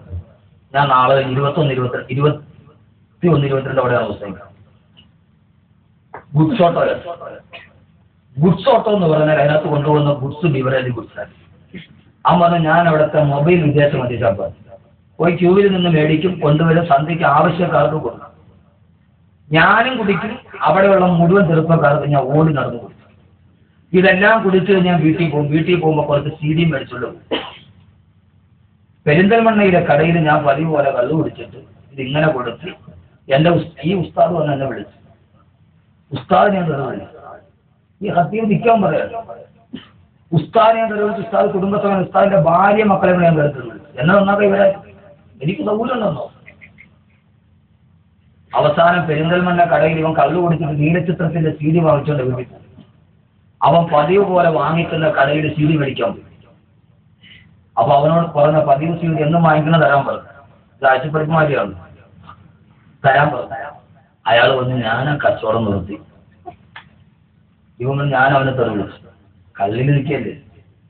അതെന്താ? ഇടേ ഞാനൊരു പ്രസംഗത്തിന്റെ CD കേട്ടു, അതോടെ ഞാൻ അത് നിർത്തി. നീ ഒരു കാര്യം ചെയ്യും, നീ ഈ CD കൊണ്ടേ കേൾക്കാൻ. അവൻ ചോദിച്ച് ഏതേലും മൂല്യായ പ്രസംഗം കേട്ട് നീ ഇത് നിർത്തോളെ. അവരങ്ങനെ പലരും പറയും. അവൻ ആ CD വെറുതെ കൊടുത്ത് എന്തോ തോന്നിയ സ്ഥലം മേടിച്ച് ഞാൻ കൊണ്ടുപോയി കേട്ടു. ലോകാവസാനത്തിന്റെ CD ആണ്. അന്ന് ഒരു ഇന്നേ വരെ ഞാൻ കള്ളുകൂടി നിർത്തി 5 നക്കത്തി പയ്യൻ പള്ളിയിലുണ്ട്. ഉസ്താദ് ഇവനാണ് സംഘാടകൻ. ഞാൻ അപ്പൊ തന്നെ 2 ദിവസം ഡേറ്റ് കൊടുത്തു. ലോകാവസാനത്തിന് ചില ആളുകൾ ഉസ്താദ് ലോകാവസാനത്തെ കുറിച്ച് ഇങ്ങനെ പരിചയപ്പെടുത്തരുത്. അത് കേട്ടിട്ട് ബോറടിക്കണം എന്ന് പറഞ്ഞ ആളുകളുണ്ട്. പക്ഷെ ഒന്നുകൂടി ബോറടിക്കാൻ വേണ്ടി ഞാൻ പറയാൻ, അത് കേട്ടിട്ട് ആ മനുഷ്യൻ ഇന്നവനെ കണ്ടാൽ നമുക്ക് കൊതി തോന്നും. ആയിരക്കണക്കിന് ചെറുപ്പക്കാരുടെ കഥയാണ്. അതുകൊണ്ട് ഇന്ന് നമുക്കൊരു ഗുണപാഠം ഉണ്ടാകണം. നമ്മൾ സൂറത്ത് യാസീനാണ്, സാഹിബു യാസീൻ. ആയിക്കൂടെ ആയിക്കൂടെ ആയിക്കോട്ടെ. ഈ സമൂഹം മുഴുവനും എതിർവശയിൽ പോകുമ്പോൾ നമുക്കിവിടെ ഒരു നന്മയുടെ ഭാഗത്ത് ഒരുമിച്ച് നിന്നൂടെ? ഇല്ലേ? ഞാനിവിടെ നിന്ന് പോയാലും ഞാനേ പോകുന്നുള്ളൂ, നിങ്ങളെല്ലാം ഇവിടെ, ഈ പണ്ഡിതന്മാരും ഈ ഹാഫിദുകളും ഈ ആലിമീങ്ങളും ഇവിടെയുണ്ട്. നിങ്ങൾക്ക് തിരിഞ്ഞു നോക്കേണ്ടി വരില്ല ഇൻഷാ അല്ലാഹ്. അങ്ങനെ ഒരു മഹബത്തിന്റെ കൂട്ടായ്മ നമുക്കിവിടെ രൂപപ്പെടുത്തിക്കൂടെ? സമ്പത്ത് കൊണ്ട് നിങ്ങൾ ചെറുപ്പണമെന്ന് ഞാൻ പറയില്ല, അത് നിങ്ങളെ കൊണ്ട് കഴിയുന്നത് പോലെ. പക്ഷെ ഈ നന്മയുടെ ഒരു കൂട്ടായ്മ നമുക്ക് ഇവിടെ ഉണ്ടായിക്കൂടെ? ശവായിക്കൂടെ? ഉറക്കെ പറയും. അങ്ങനെ തീരുമാനം എടുക്കുക. എന്നാൽ നമുക്ക് ബാക്കി പറയാം. തീരുമാനത്തിലൊന്ന് കൈമുക്കി ഉസ്താദ്, ഈ മഹബത്തിന്റെ ഉള്ളിൽ മഹബത്ത് വാസൊക്കെ വഴുതലുണ്ട്. അള്ളാഹു അങ്ങനെ ആക്കട്ടെ. ഒരു വഴി വാതിനോ ഒരു വഴി കവാടത്തിൽ വരുമ്പോൾ ഒരു വലിയ ബോർഡ്, അഹമ്മദ് കബീർ വാക്കവി ഫാൻസ സൂട്ടിൽ കൂടിയതാണ്. അത് അയച്ചു വെച്ചിട്ടാണ് ഇന്ന് വന്നു തുടങ്ങി. ഈ മഹബത്തിന്റെ കൂട്ടം ഉണ്ടാവണം. ആദരവായ പ്രവാചകൻ നബി മുഹമ്മദ് മുസ്തഫ അള്ളാഹുവിന്റെ പ്രവാചകന്റെ അടുക്കലേക്ക് വന്നിട്ട് റസൂലിനോട് പറഞ്ഞു, യാ റസൂലല്ലാഹ്, അള്ളാഹുവിന്റെ തിരുദൂതരെ, എന്റെ സമൂഹം മുഴുവനും മതാർമികതയിലാണ്, അവര് വിഗ്രഹത്തെ ആരാധിക്കുന്നവരാണ്, ഞാൻ അവരോട് ചെന്നിട്ട് ഇത് പാടില്ലെന്ന് പറയട്ടെ നബിയെ. അള്ളാഹുവിന്റെ റസൂല് പറഞ്ഞു, വേണ്ട ഉറവാ, ഇന്നീ അവര് നിന്നെ കൊല്ലുമെന്ന് ഞാൻ ഭയപ്പെടുകയാണ്. രണ്ടാമത്തെ ദിവസം വീണ്ടും വന്നിട്ട് അള്ളാഹുവിന്റെ റസൂലിനോട് ചോദിച്ചു, യാ റസൂലല്ലാഹ്, അള്ളാഹുവിന്റെ തിരുദൂതരെ, അള്ളാഹുവിന്റെ തിരുദൂതരെ, ഞാൻ വീണ്ടും അവരോട് തെറ്റാണെന്ന് പറയട്ടെ നബിയെ. അള്ളാഹുവിന്റെ റസൂല് പറഞ്ഞു, വേണ്ട ഉറവ, വേണ്ട ഉറവ, വേണ്ട. അള്ളാഹുവിന്റെ റസൂല് പറഞ്ഞു, ഇന്നീ അവര് നിന്നെ കൊല്ലുമോ എന്ന് ഞാൻ ഭയപ്പെടുകയാണ്. അറിയാമോ അള്ളാഹുവിന്റെ റസൂല് കൊല്ലുമോ എന്ന് ഭയപ്പെടുന്നെന്ന് പറഞ്ഞാൽ കൊല്ലപ്പെടുമെന്ന് നന്നായിട്ട് അറിയാമോ. വീണ്ടും വീണ്ടും നിരന്തരമായിട്ട് റസൂലുള്ളാഹിനോട് ചോദിച്ചപ്പോ അള്ളാഹുവിന്റെ റസൂല് പറഞ്ഞു, ഉറവ, നിന്റെ സമൂഹത്തിനോട് സത്യം പറഞ്ഞു കൊടുക്കുക. ഉറുവയെന്ന ഇമാമ് സമൂഹം അനുസരിച്ചെന്നിട്ട് പറഞ്ഞു, ഓ പ്രിയപ്പെട്ട കുടുംബാംഗങ്ങളെ, എന്റെ സഹോദരങ്ങളെ, നിങ്ങൾ ചെയ്യുന്നത് പാപമാണ്. അള്ളയല്ലാതെ വേറെ ഇലാഹില്ല. സ്വർഗ്ഗത്തിലേക്കാണ് നമുക്ക് മടങ്ങേണ്ടതെന്ന് പറഞ്ഞ് നാടിന് നടുവിലൂടെ നടന്നു പോകുമ്പോ മലമുകളിൽ നിന്നൊരു അമ്പ് പാഞ്ഞു വന്നു. ആ എന്ന ചെറുപ്പക്കാരൻ നെഞ്ചിലൂടെ തുളച്ചു കയറി 100 കണക്കിന് അമ്പുകളേറ്റിട്ട് വരിയരികിലും മലർന്ന് വീടുമ്പോ അള്ളാഹുവിന്റെ റസൂൽ ഓടി വന്ന് ഉറുവാറിന്റെ അടുക്കൽ നോക്കുമ്പോൾ അമ്പുകളെ ശരീരത്തിൽ കുത്തിക്കയറിയിട്ട് രക്തം കടം തന്നെയാതൊടുങ്ങി. ഉറുവാറിയല്ലാഹു മറന്നു കിടക്കുമ്പോ ഉറുവയെന്ന ചെറുപ്പക്കാരന്റെ മയ്യത്തെടുത്ത് തന്നെ ആ ശിരത്തെടുത്ത് തന്നെ മടിയിലോട്ട് വെച്ചിട്ട് അള്ളാഹുവിന്റെ റസൂൽ നോക്കുമ്പോ രക്തം കടം തന്നെയാതൊടുങ്ങി. ഉറുവയെന്ന ചെറുപ്പക്കാരൻ മരിച്ചു കിടക്കുകയാ. അള്ളാഹുവിന്റെ റസൂൽ പറഞ്ഞു, ഈ ഉറുവയാലെന്നറിയോ? ഈ ഉറുവയുടെ പ്രതിഫലം യാസീനിൽ പറഞ്ഞ ഹബീബിനെക്കാരൻ ചെറുപ്പക്കാരന്റെ പ്രതിഫലമാണ് ഈ ഉറുവയ്ക്ക് കിട്ടുന്നതെന്ന് ലോകത്തോട് പറഞ്ഞു കൊടുത്തു ആദരവായ പ്രവാചകൻ നബി മുഹമ്മദ് മുസ്തഫ. ഏറെ ഞാൻ പറയുന്നില്ല. പക്ഷേ സഹോദരങ്ങളെ, അല്ലാഹുവിന്റെ ഈ ലോകത്തിന്റെ ഭീഭൂതിയാക്കാൻ ലോകത്താരുമായി കൊള്ളട്ടെ, ഫറോവമാരുണ്ടാകട്ടെ, നമ്രൂദുമാരുണ്ടാകട്ടെ, താരൂത്തും ഉണ്ടാകട്ടെ. 4ാമത്തെ യുവാവിനെ എന്ന് പരിചയപ്പെടുത്തുന്നത് എവിടെയാ? 21ാം നൂറ്റാണ്ടില് നിങ്ങൾക്ക് വേണ്ടി അള്ളാഹു പരിചയപ്പെടുത്ത യുവാവാണത്. ആ യുവാവാരെന്നറിയുമോ? അള്ളാഹുവിന്റെ ഖുർആൻ തന്നെ പറയട്ടെ, من آل فرعون يكتم إيمانه أتقتلون رجلا أن يقول ربي الله സാക്ഷാൽ ഫറോവയുടെ കൊട്ടാരത്തിന് നടുവില് മൂസാ നബിയുടെ തല കൊയ്യാൻ പറഞ്ഞപ്പോ ഫറോവയുടെ രാജസിംഹാസനത്തിന്റെ ചുവട്ടിൽ ചാടി എഴുന്നേറ്റിട്ട് പറഞ്ഞു, ഇല്ല അതഖ്തുലൂന റജുലൻ യഖൂല റബ്ബി അല്ലാഹു റബ്ബെന്ന് പറഞ്ഞതിന്റെ പേര് ഈ മനുഷ്യനെ കൊല്ലാൻ ഞാൻ സമ്മതിക്കില്ലെന്ന് പറഞ്ഞ ഫറോവയുടെ കൊട്ടാരത്തിന്റെ കരിങ്കൽ ഭിത്തികളെ പോലും ഞെട്ടിത്തരിപ്പിച്ചുകൊണ്ട് ചാടി എഴുന്നേറ്റ ചരിത്രത്തിന്റെ ഏകാന്ത നായകനായി പൊന്നുമക്കളെ നിങ്ങൾ കാണാൻ കഴിയണം. ഈ അലോസരതയോട് വിട പറയണം, ഈ ഭൗതികതയോട് വിട പറയണം, ഈ ദുനിയാവിനോട് വിട പറയണം. ഈ ദുനിയാവ് കൊണ്ട് നമുക്കൊന്നും നേടാനില്ല, ഈ ദുനിയാവ് കൊണ്ടൊന്നും നേടാനില്ല. ചുറ്റുപഴുത്തുകളെ ചുറ്റുപുഴുത്തു മാറിക്കിടക്കുന്ന നായയുടെ മയ്യത്ത് കണ്ടിട്ടാണ് അല്ലാഹുവിന്റെ റസൂൽ ചോദിച്ചത്, സഹാബ ഈ മയ്യത്ത് ആർക്കെങ്കിലും വേണോ? വഴിയരികിൽ ചുറ്റുപുഴുത്തു മാറിക്കിടക്കുന്ന നായയുടെ മുതലേളം കണ്ടിട്ട് അല്ലാഹുവിന്റെ റസൂൽ ചോദിച്ചു, ഇതാർക്കാണ് വേണ്ടത്? സഹാബത്ത് പറഞ്ഞ ആർക്ക് വേണം നബിയെ? ഈ ദുനിയാവ് മോശമായാൽ ഇതിനേക്കാൾ പുടുത്തുനാകുമെന്ന് പുടുത്തുനായ നായയുടെ വരപോലുമില്ലാത്ത ഈ ദുനിയാവ് വേണോ? അതല്ല അല്ലാഹ് ഇഷ്ടപ്പെട്ട ഇബ്രാഹിമായി യുവതിയായി ജീവിക്കാൻ കഴിയണോ? ദുനിയാവ് വേണോ ആഖിറം വേണോ? ദുനിയാവ് വേണോ ആഖിറം വേണോ? പടച്ചതമ്പുരാൻ ഇതെന്തീ ഭാവനങ്ങൾ? ദുനിയാവ് വേണോ ആഖിറം വേണോ?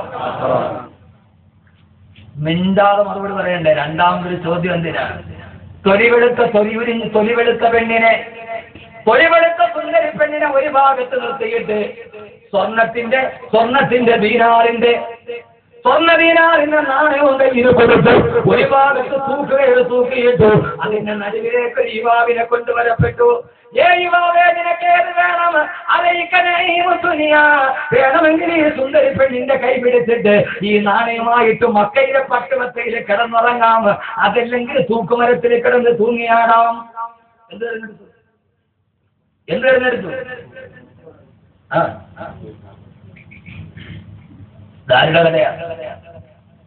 ദാരിയുടെ കഥയാ ഉറങ്ങാണല്ലോ പ്രശ്നം. ദാരിയുടെ കഥയാ.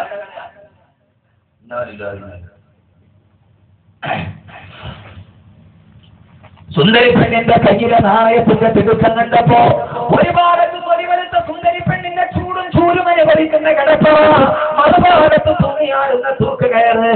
ആ സമയത്ത് തൂക്കുകയറെടുത്തിട്ട് സുന്ദരാംഗിയുടെ കരുത്തിലെ ഭരണമാദ്യം പോലെ സുന്ദരി പെണ്ണിന്റെ മാലത്തണ്ട് പോലെ കരുത്തിലോട്ടെടുത്തിട്ട് തൂക്കുമരത്തിൽ കിടന്ന് തൂങ്ങിയാടുമ്പോ ആ സുന്ദരി പെണ്ണിനെ ഇടത്തെ കൈകൊണ്ട് തട്ടിക്കളഞ്ഞിട്ട് തൂക്കുമരം തെരഞ്ഞെടുത്ത ചെറുപ്പക്കാരൻ തൂക്കുമരത്തിൽ കിടന്ന് തൂങ്ങിയാടിയപ്പോഴാണ് അല്ലാഹുവിന്റെ ഖുർആൻ സ്വാഗതം പറഞ്ഞത്. ഇതിനെത്രയോ സ്വാഗത പ്രസംഗമുണ്ട്. എന്തിനെന്നറിയുമോ സ്വാഗത പ്രസംഗം? അഹ്മദ് കബീർ വാക്കവി തിരക്കിന്റെ ഇടയിൽ വന്നതാന്ന് പറയാൻ. എന്നെ പുകഴ്ത്താൻ, ഉദ്ഘാടകനെ പുകഴ്ത്താൻ എന്നതാരെ എന്നറിയുമോ? ആരെങ്കിലും കണ്ടിട്ടുണ്ടോ ഖുർആൻ സ്വാഗത പ്രസംഗം നടത്തി? ആർക്ക് വേണ്ടി എന്നറിയോ? ചെറുപ്പക്കാരാ, തൂക്കുമരത്തിൽ കിടന്ന് റൂഹ് പിടയുമ്പോ യാ അയ്യത്തുൻ നഫ്സുൽ മുത്മഇന്ന ഇർജിഇ ഇലാ റബ്ബികി റാദിയതൻ മർദിയ വദ്ഖുലി ബി ഇബാദി വദ്ഖുലി ജന്നതി. ഓ സന്തോഷമടഞ്ഞ ആത്മാവേ, കടന്നു വരിക. തൂക്കുമരത്തിൽ കിടന്ന് പിടയുന്നു. ജിബ്രീൽ കാറാത്തിറങ്ങുന്നു. ഖുർആൻ ആയത്ത് സ്വാഗതം പറയുന്നു. സന്തോഷമടഞ്ഞ റൂഹേ, സ്വർഗത്തിലേക്ക് വരിക. പൊന്നുമോനെ, പിടഞ്ഞ് മരിക്കുമ്പോ സ്വർഗമാരാകമാര് വന്നിട്ട് തർക്കിക്കണം. ഇവന്റെ റൂഹിനെ എനിക്കതാ. നാളെ നീ മരിക്കില്ലേ? മരിച്ചു കിടക്കുമ്പോൾ റൂഹിന് വേണ്ടി മാലാകമാര് തർക്കം പറയില്ലേ? അതിനാരാവണം? യാസീനിലെ ചെറുപ്പക്കാരനാവണം. എല്ലാവരും പുറകോട്ടെടുക്കുമ്പോ മുമ്പോട്ട് നടക്കാൻ തയ്യാറാവണം. അല്ലാഹു തൗഫീഖ് നൽകട്ടെ.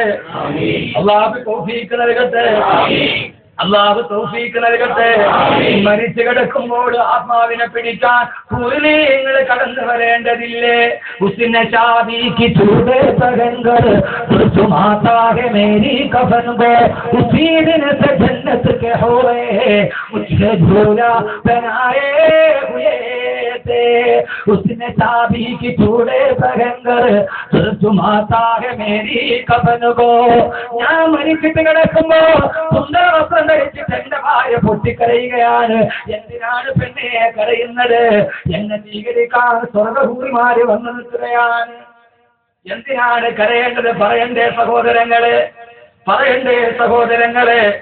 ഈ വഴുതിന്റെയൊക്കെ തിരക്കിന്റെ ഇടയിൽ ഒരു ദിവസം പോലും വീട്ടിലിരിക്കാൻ കഴിയാതെ ഒരു 3-4 ദിവസം ഭാര്യയോടത്ത് മക്കളോടത്ത് കൂടിയതിന്റെ സന്തോഷത്തിലാണ് ഞാൻ. ഇന്ന് വീട്ടിൽ നിന്ന് വൈകുന്നേരം തിരിച്ചിറങ്ങുമ്പോ മക്കൾക്ക് പതിവില്ലാത്തതുപോലെ ഒരു വിഷമം. എപ്പോഴും അതിനിറങ്ങിയാലും ഇടത്തും വലത്തും ഓടി വരും, 2 മുത്തം തരും, മിഠായി വേണമെന്ന് പറയും. 3 ദിവസം വാപ്പ കൂടെയുണ്ട്. 3-ാമത്തെ ദിവസം പെട്ടെന്നൊന്ന് യാത്ര പറഞ്ഞപ്പോ 2 മക്കളുടെ മുഖത്തും 6 വയസ്സുകാരന്റെയും 3 വയസ്സുകാരന്റെയും മുഖത്തൊരു വിഷാദഭാവം. ചേർത്തലച്ച് പിടിച്ചിട്ട് ചോദിച്ചു, എന്തേ മക്കളെ, എവിടെ പോകുന്നു, എപ്പോ തിരിച്ചു വരും? നിരന്തരമായ ചോദ്യം. ഞാൻ പറഞ്ഞു, വരുമ്പോൾ കളിപ്പാട്ടം കൊണ്ടുവരാം.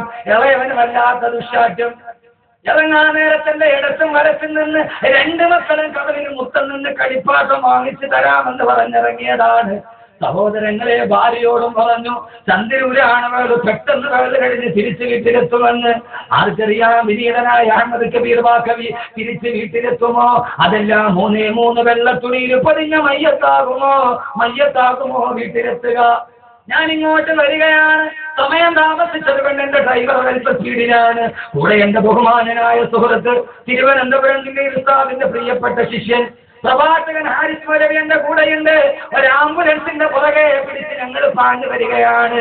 തൊട്ടു മുമ്പിൽ മിന്നായം പോലെ ഒരു ബൈക്കിൽ 2 ചെറുപ്പക്കാർ, സുന്ദരരായ സുമുഖരായ ചെറുപ്പക്കാർ, ഒരു മിന്നായം പോലെ മറുഭാഗത്ത് നിന്ന് പാഞ്ഞു പോകുന്നത് ഞാൻ കണ്ടു. വണ്ടി മുമ്പോട്ട് നീങ്ങി, പുറകിലൊരു ശബ്ദം കേട്ടു. തിരിഞ്ഞു നോക്കുമ്പോൾ പിന്നെ ആ ചെറുപ്പക്കാരെ കണ്ടില്ല. ചതഞ്ഞെറിഞ്ഞ് ചിതറിത്തെറിച്ചു. ഒരു നിമിഷം കഴിഞ്ഞില്ല, പാഞ്ഞു പോയവൻ പിന്നെ കാണുന്നതിന് ആശയതയെ ചിതറിത്തെറിച്ച് കിടക്കുന്ന ഇറച്ചി തുണ്ടുകളായിട്ടാണ്. മരണമേ, നീ എന്നെ മാടി വിളിക്കുന്നു, ഒരു കാമുകിയായി ഞാൻ നിന്നിലരിയുന്നു. മരണമേ, നീ എത്ര സുന്ദരിയാണെന്നോ, വിരൂപനാമെന്ന് നീ എന്തിനു മോഹിച്ചു. ആ മനുഷ്യനെ കാത്ത് ഭാര്യ ഉമ്മറപ്പടിയിലുണ്ട്. ആ മനുഷ്യനെ കാത്ത് മക്കൾ മുമ്പിൽ നിൽക്കുന്നുണ്ട്. വിനീതനായ അഹമ്മദ് കബീറിന്റെ വെള്ളത്തുണിയിൽ പൊതിഞ്ഞ മയ്യത്താണ് വീട്ടിലെത്തുന്നതെങ്കിൽ കളിപ്പാട്ടം കാത്തിരുന്ന മക്കളുടെ മുമ്പിൽ വിധിയുടെ ഒരു കളിപ്പാട്ടം പോലെ വാപ്പ വന്ന് മറന്നു കിടക്കുമ്പോ ആ വാപ്പയെ കെട്ടിപ്പിടിച്ചിട്ട് എന്റെ പൊന്നുമക്കൾ പറഞ്ഞാൽ തിരിച്ചു വരാമെന്ന് പറഞ്ഞ പിതാവിനെ കാണാറ് എന്റെ മക്കളെന്നെ നെഞ്ചിന് കെട്ടിപ്പിടിച്ച് പൊട്ടിക്കരയുമ്പോ മലർന്നു കിടക്കുന്ന എനിക്കെന്റെ റൂഹിന്റെ ഭാഷയിൽ പറയാൻ കഴിയണ്ടേ, പൊന്നുമക്കളെ കരയണ്ടടാ, നിങ്ങളുടെ വാപ്പിക്കൊന്നും നഷ്ടപ്പെട്ടിട്ടില്ല. പൊട്ടിക്കരയുന്ന എന്റെ മക്കളോട് പറയണം, എനിക്ക് നിങ്ങളുടെ പിതാവിനൊന്നും നഷ്ടപ്പെട്ടിട്ടില്ല. ഇനിയല്ലേ നിങ്ങളുടെ വാപ്പയ്ക്ക് സ്വർഗമുള്ളത്, ഇനിയല്ലേ നിങ്ങളുടെ വാപ്പയ്ക്ക് പുസ്തകത്തിൽ ജന്നയുള്ളത്. അള്ളാഹു അങ്ങനെ ആക്കി തരട്ടെ. ഇനിയല്ലേ എനിക്കെന്റെ റബ്ബിനെ കാണാൻ കഴിയുന്നത്.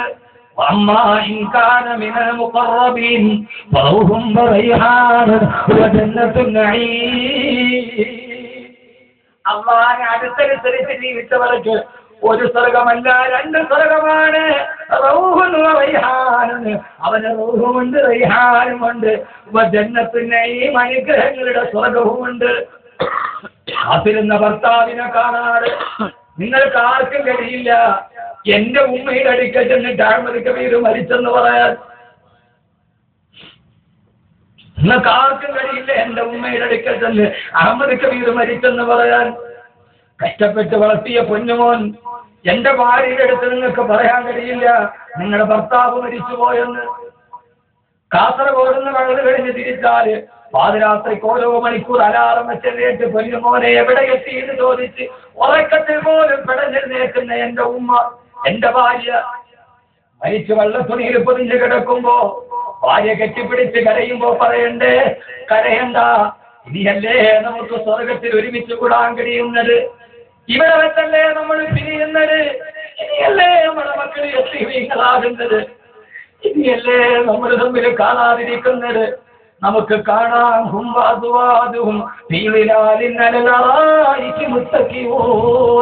നാളെ സ്വർഗത്തിന്റെ കട്ടിലിൽ കാണാമെന്ന് പറയാൻ കഴിയണ്ടേ. അതുകൊണ്ട് സഹോദരങ്ങളെ, നിങ്ങളെപ്പോലൊരു ചെറുപ്പക്കാരനാണ് മരിച്ചപ്പോൾ സ്വർഗം കണ്ടത്. അല്ലാഹു തൗഫീഖ് നൽകട്ടെ, അല്ലാഹു തൗഫീഖ് നൽകട്ടെ, അല്ലാഹു തൗഫീഖ് നൽകട്ടെ. കരയാണ് നമുക്കൊരു മക്കൾ വേണ്ടേ? എന്തിനാണ് ഏറെ പറയുന്നത്? മലപ്പുറം ഇടവെന്ന പാറയിൽ ഉണ്ടായില്ലേ? മലപ്പുറം ഇടവെണ്ണയിലുണ്ടായില്ലേ? ആരാ ഷഹീദ് യാസർ? 40 വർഷം വരെ ഹൈന്ദവ സഹോദരനായിരുന്നു. 41ാമത്തെ വയസ്സ് മുസ്ലിമായി. 3 വർഷമേ മുസ്ലിമായിട്ട് ജീവിച്ചിട്ടുള്ളൂ. അവസാനം ഭാര്യ മുസ്ലിമായി, മക്കൾ മുസ്ലിമായി. അതേപോലെ ഹൈന്ദവ സഹോദരന് 43ാമത്തെ വയസ്സിൽ പാതിരാ സമയത്ത് വീട്ടിൽ മുസല്ല വിരിച്ചിട്ട് തഹജ്ജുദ് നിസ്കരിച്ചുകൊണ്ടിരിക്കുമ്പോ തഹജ്ജുദ് നിസ്കാരം കഴിഞ്ഞ് സലാം വീട്ടി അവസാനം നടന്ന പാറപ്പള്ളിയിൽ സുബഹിന്റെ ബാങ്ക് മുഴങ്ങുന്ന വരുമ്പോ യാതൊരു ദേശക്കാരൻ ഇറങ്ങിയപ്പോ ഭാര്യ കയ്യിൽ പിടിച്ചിട്ട് പറഞ്ഞു, പോകല്ലേ, ഇന്നലെ രാത്രി ഞാൻ ഫേക്കിനാള് കണ്ട്, രാത്രിയിൽ ഞാൻ ദുസ്വപ്നം കാണുകയാണ്. ആരൊക്കെയോ നിങ്ങളെ വെട്ടിക്കൊല്ലുന്നതായി ഞാൻ സ്വപ്നം കണ്ടു.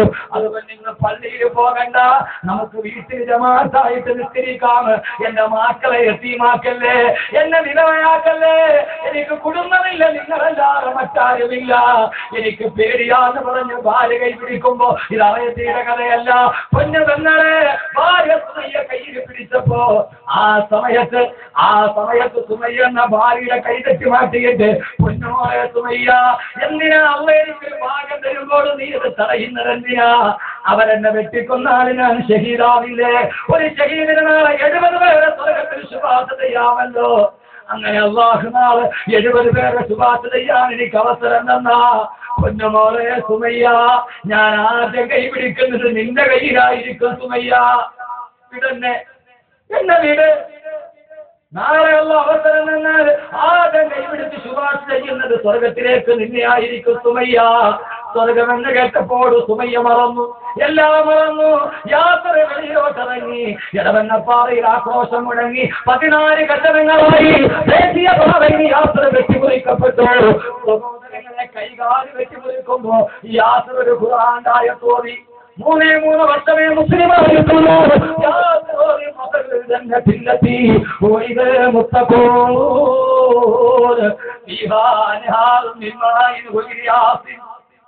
وأنهار من لبن لم يتغير طعمه وأنهار من خمر لذة للشاربين. വെള്ളം എന്ന് നിലവിളിക്കുമ്പോ ആ നിലവിളിച്ച വെച്ചുവരേണ്ട തൊണ്ടയിലേക്ക് വടിവാള് തൊണ്ടയിലോട്ട് കുത്തിയിറക്കുമ്പോ യാസറോതി ആയത്താനിത് ഖുർആന്റെ ആയത്തോതിയിട്ട് മരിച്ചുപോയില്ലേ? മരിക്കണ്ട സഹോദരങ്ങളെ, മരിക്കണ്ടേ? അങ്ങനെ ആകണമെങ്കിൽ റജുലാകണമെങ്കിൽ 3 കാര്യങ്ങൾ ചെയ്യണം. അത് ഇൻഷാ അല്ലാഹ് ഒരു സമ്മാനം പോലെ പറഞ്ഞ് ആയിരക്കണക്കിന് ഹാഫിളീങ്ങളുള്ള ഈ സദസ്സില് ദുആയ്ക്ക് ഇജാബത്തിന്റെ തർക്കമില്ല. അല്ലാഹ് എത്രയോ കാര്യങ്ങൾ മാറ്റി തന്നിട്ടുണ്ട്. പക്ഷേ മരിച്ചിട്ട് കേമനാവണം. ജീവിതത്തിൽ വലിയ കേമനായിട്ട് കാര്യമില്ല, മരിക്കുമ്പോൾ കേമനാകണം. അല്ലാഹു തൗഫീഖ് നൽകട്ടെ, അല്ലാഹു തൗഫീഖ് നൽകട്ടെ, അല്ലാഹു തൗഫീഖ് നൽകട്ടെ. മരിക്കുമ്പോ കേമനാവണ്ടേ? എന്റെ കൂട്ടുകാരനാണ് പറഞ്ഞത്, ദേശീയപാതയിലൂടെ രാവിലെ 4 മണിക്ക് ജീവിതത്തിന്റെ കഥ, എന്റെ ജീവിതത്തിന്റെ കഥ. 4 മണിക്ക് ദേശീയപാതയിൽ കട്ടൻ കാപ്പി പിടിച്ച് മക്കളോട് സലാം പറഞ്ഞ് കോഴിക്കച്ചവടക്കാരൻ, ചെറുപ്പക്കാരൻ അമേരിക്ക വീർവാക്കവിയുടെ എല്ലാ പ്രസംഗവും കേൾക്കും. എല്ലാ ജുമയ്ക്ക് സെൻട്രൽ ജുമാ മസ്ജിദിൽ വരും. ആ വരവ് പാടായില്ല. ആ മനുഷ്യന് നിങ്ങൾ ആമീൻ പറയുന്ന അല്ലാഹു ഖബറിടം വിശാലമാക്കട്ടെ. ആ വരവ് പാടായില്ല. അയാൾ ഇതേവരെ കാണാത്ത ആയിരക്കണക്കിന് ആളുകൾ ആരിങ്ങൾ ആമീൻ പറയുന്നുണ്ട്. അയാളുടെ കേക്കിലും വരവ് പാടായി പോയില്ല, ഏറ്റവും വലിയ ലാഭമായി. അയാളെ വീട്ടുകാര് മറന്നാൽ അഹമ്മദ് കബീർ മറന്നിട്ടില്ല. സെൻട്രൽ ജുമാ മസ്ജിദിന്റെ വിമാഹത്ത് വെച്ച് മുമ്പിൽ വരുന്ന ചെറുപ്പക്കാരൻ തമിഴ്നാട്ടിലെ കോഴിയെടുക്കാൻ പോയി. നിംസ് ഹോസ്പിറ്റലിന്റെ മുമ്പിലെത്തി.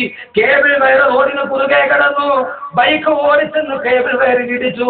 ആ ചെറുപ്പക്കാരൻ തെറിച്ചുപോയി. ദേശീയപാതയിലെ നിംസ് ഹോസ്പിറ്റലിന്റെ ഭിത്തിയിൽ തല പോയിടിച്ച് തലച്ചോറ് ചിതറിത്തെറിച്ച് റോഡ് പാതയിൽ വീണുപോയി. മയ്യത്ത് കാണാൻ പോയപ്പോ മുഖം കാണാൻ കഴിയില്ല, ചിതറിത്തെറിച്ചു പോയി. 6 വയസ്സുള്ള പൊന്നുമോൻ, 7 വയസ്സ് 7.5 വയസ്സുള്ള ഒരു മോൾ.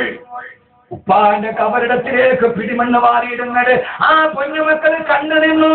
അവസാനം രാത്രി ഭാര്യ കരഞ്ഞ് ജീവിതത്തിൽ ഒറ്റയായി പോയ ഭാര്യ അവള് കരഞ്ഞ് തളർന്ന് കിടന്നുറങ്ങുമ്പോ എല്ലാവരും ഇറങ്ങി മനുഷ്യൻ കബറിന്റെ അടിയിലാണ്. 6 വയസ്സുള്ള മോൻ ഉറക്കത്തിൽ നിന്ന് ചാടി എഴുന്നേറ്റ് ഉമ്മയെ വിളിച്ചു. ഉമ്മ എഴുന്നേക്കുമ്മ, നമ്മുടെ ഉപ്പ പള്ളിക്കാട്ടില് തന്നെ കിടക്കുകയല്ലേ, നമുക്ക് ഉപ്പാടെടുത്തു പോവാം. കരയാത്ത മനുഷ്യരില്ല. എഴുന്നേക്കുമ്മ, എന്റെ ഉപ്പച്ചു തന്നെയാണ്. ഇന്നലെ വരെ എന്റെ ഉപ്പച്ചി എന്റെ കൂടെ കിടന്നിട്ടുള്ളൂ. എനിക്ക് എന്റെ ഉപ്പാടെടുത്ത് പോകണം.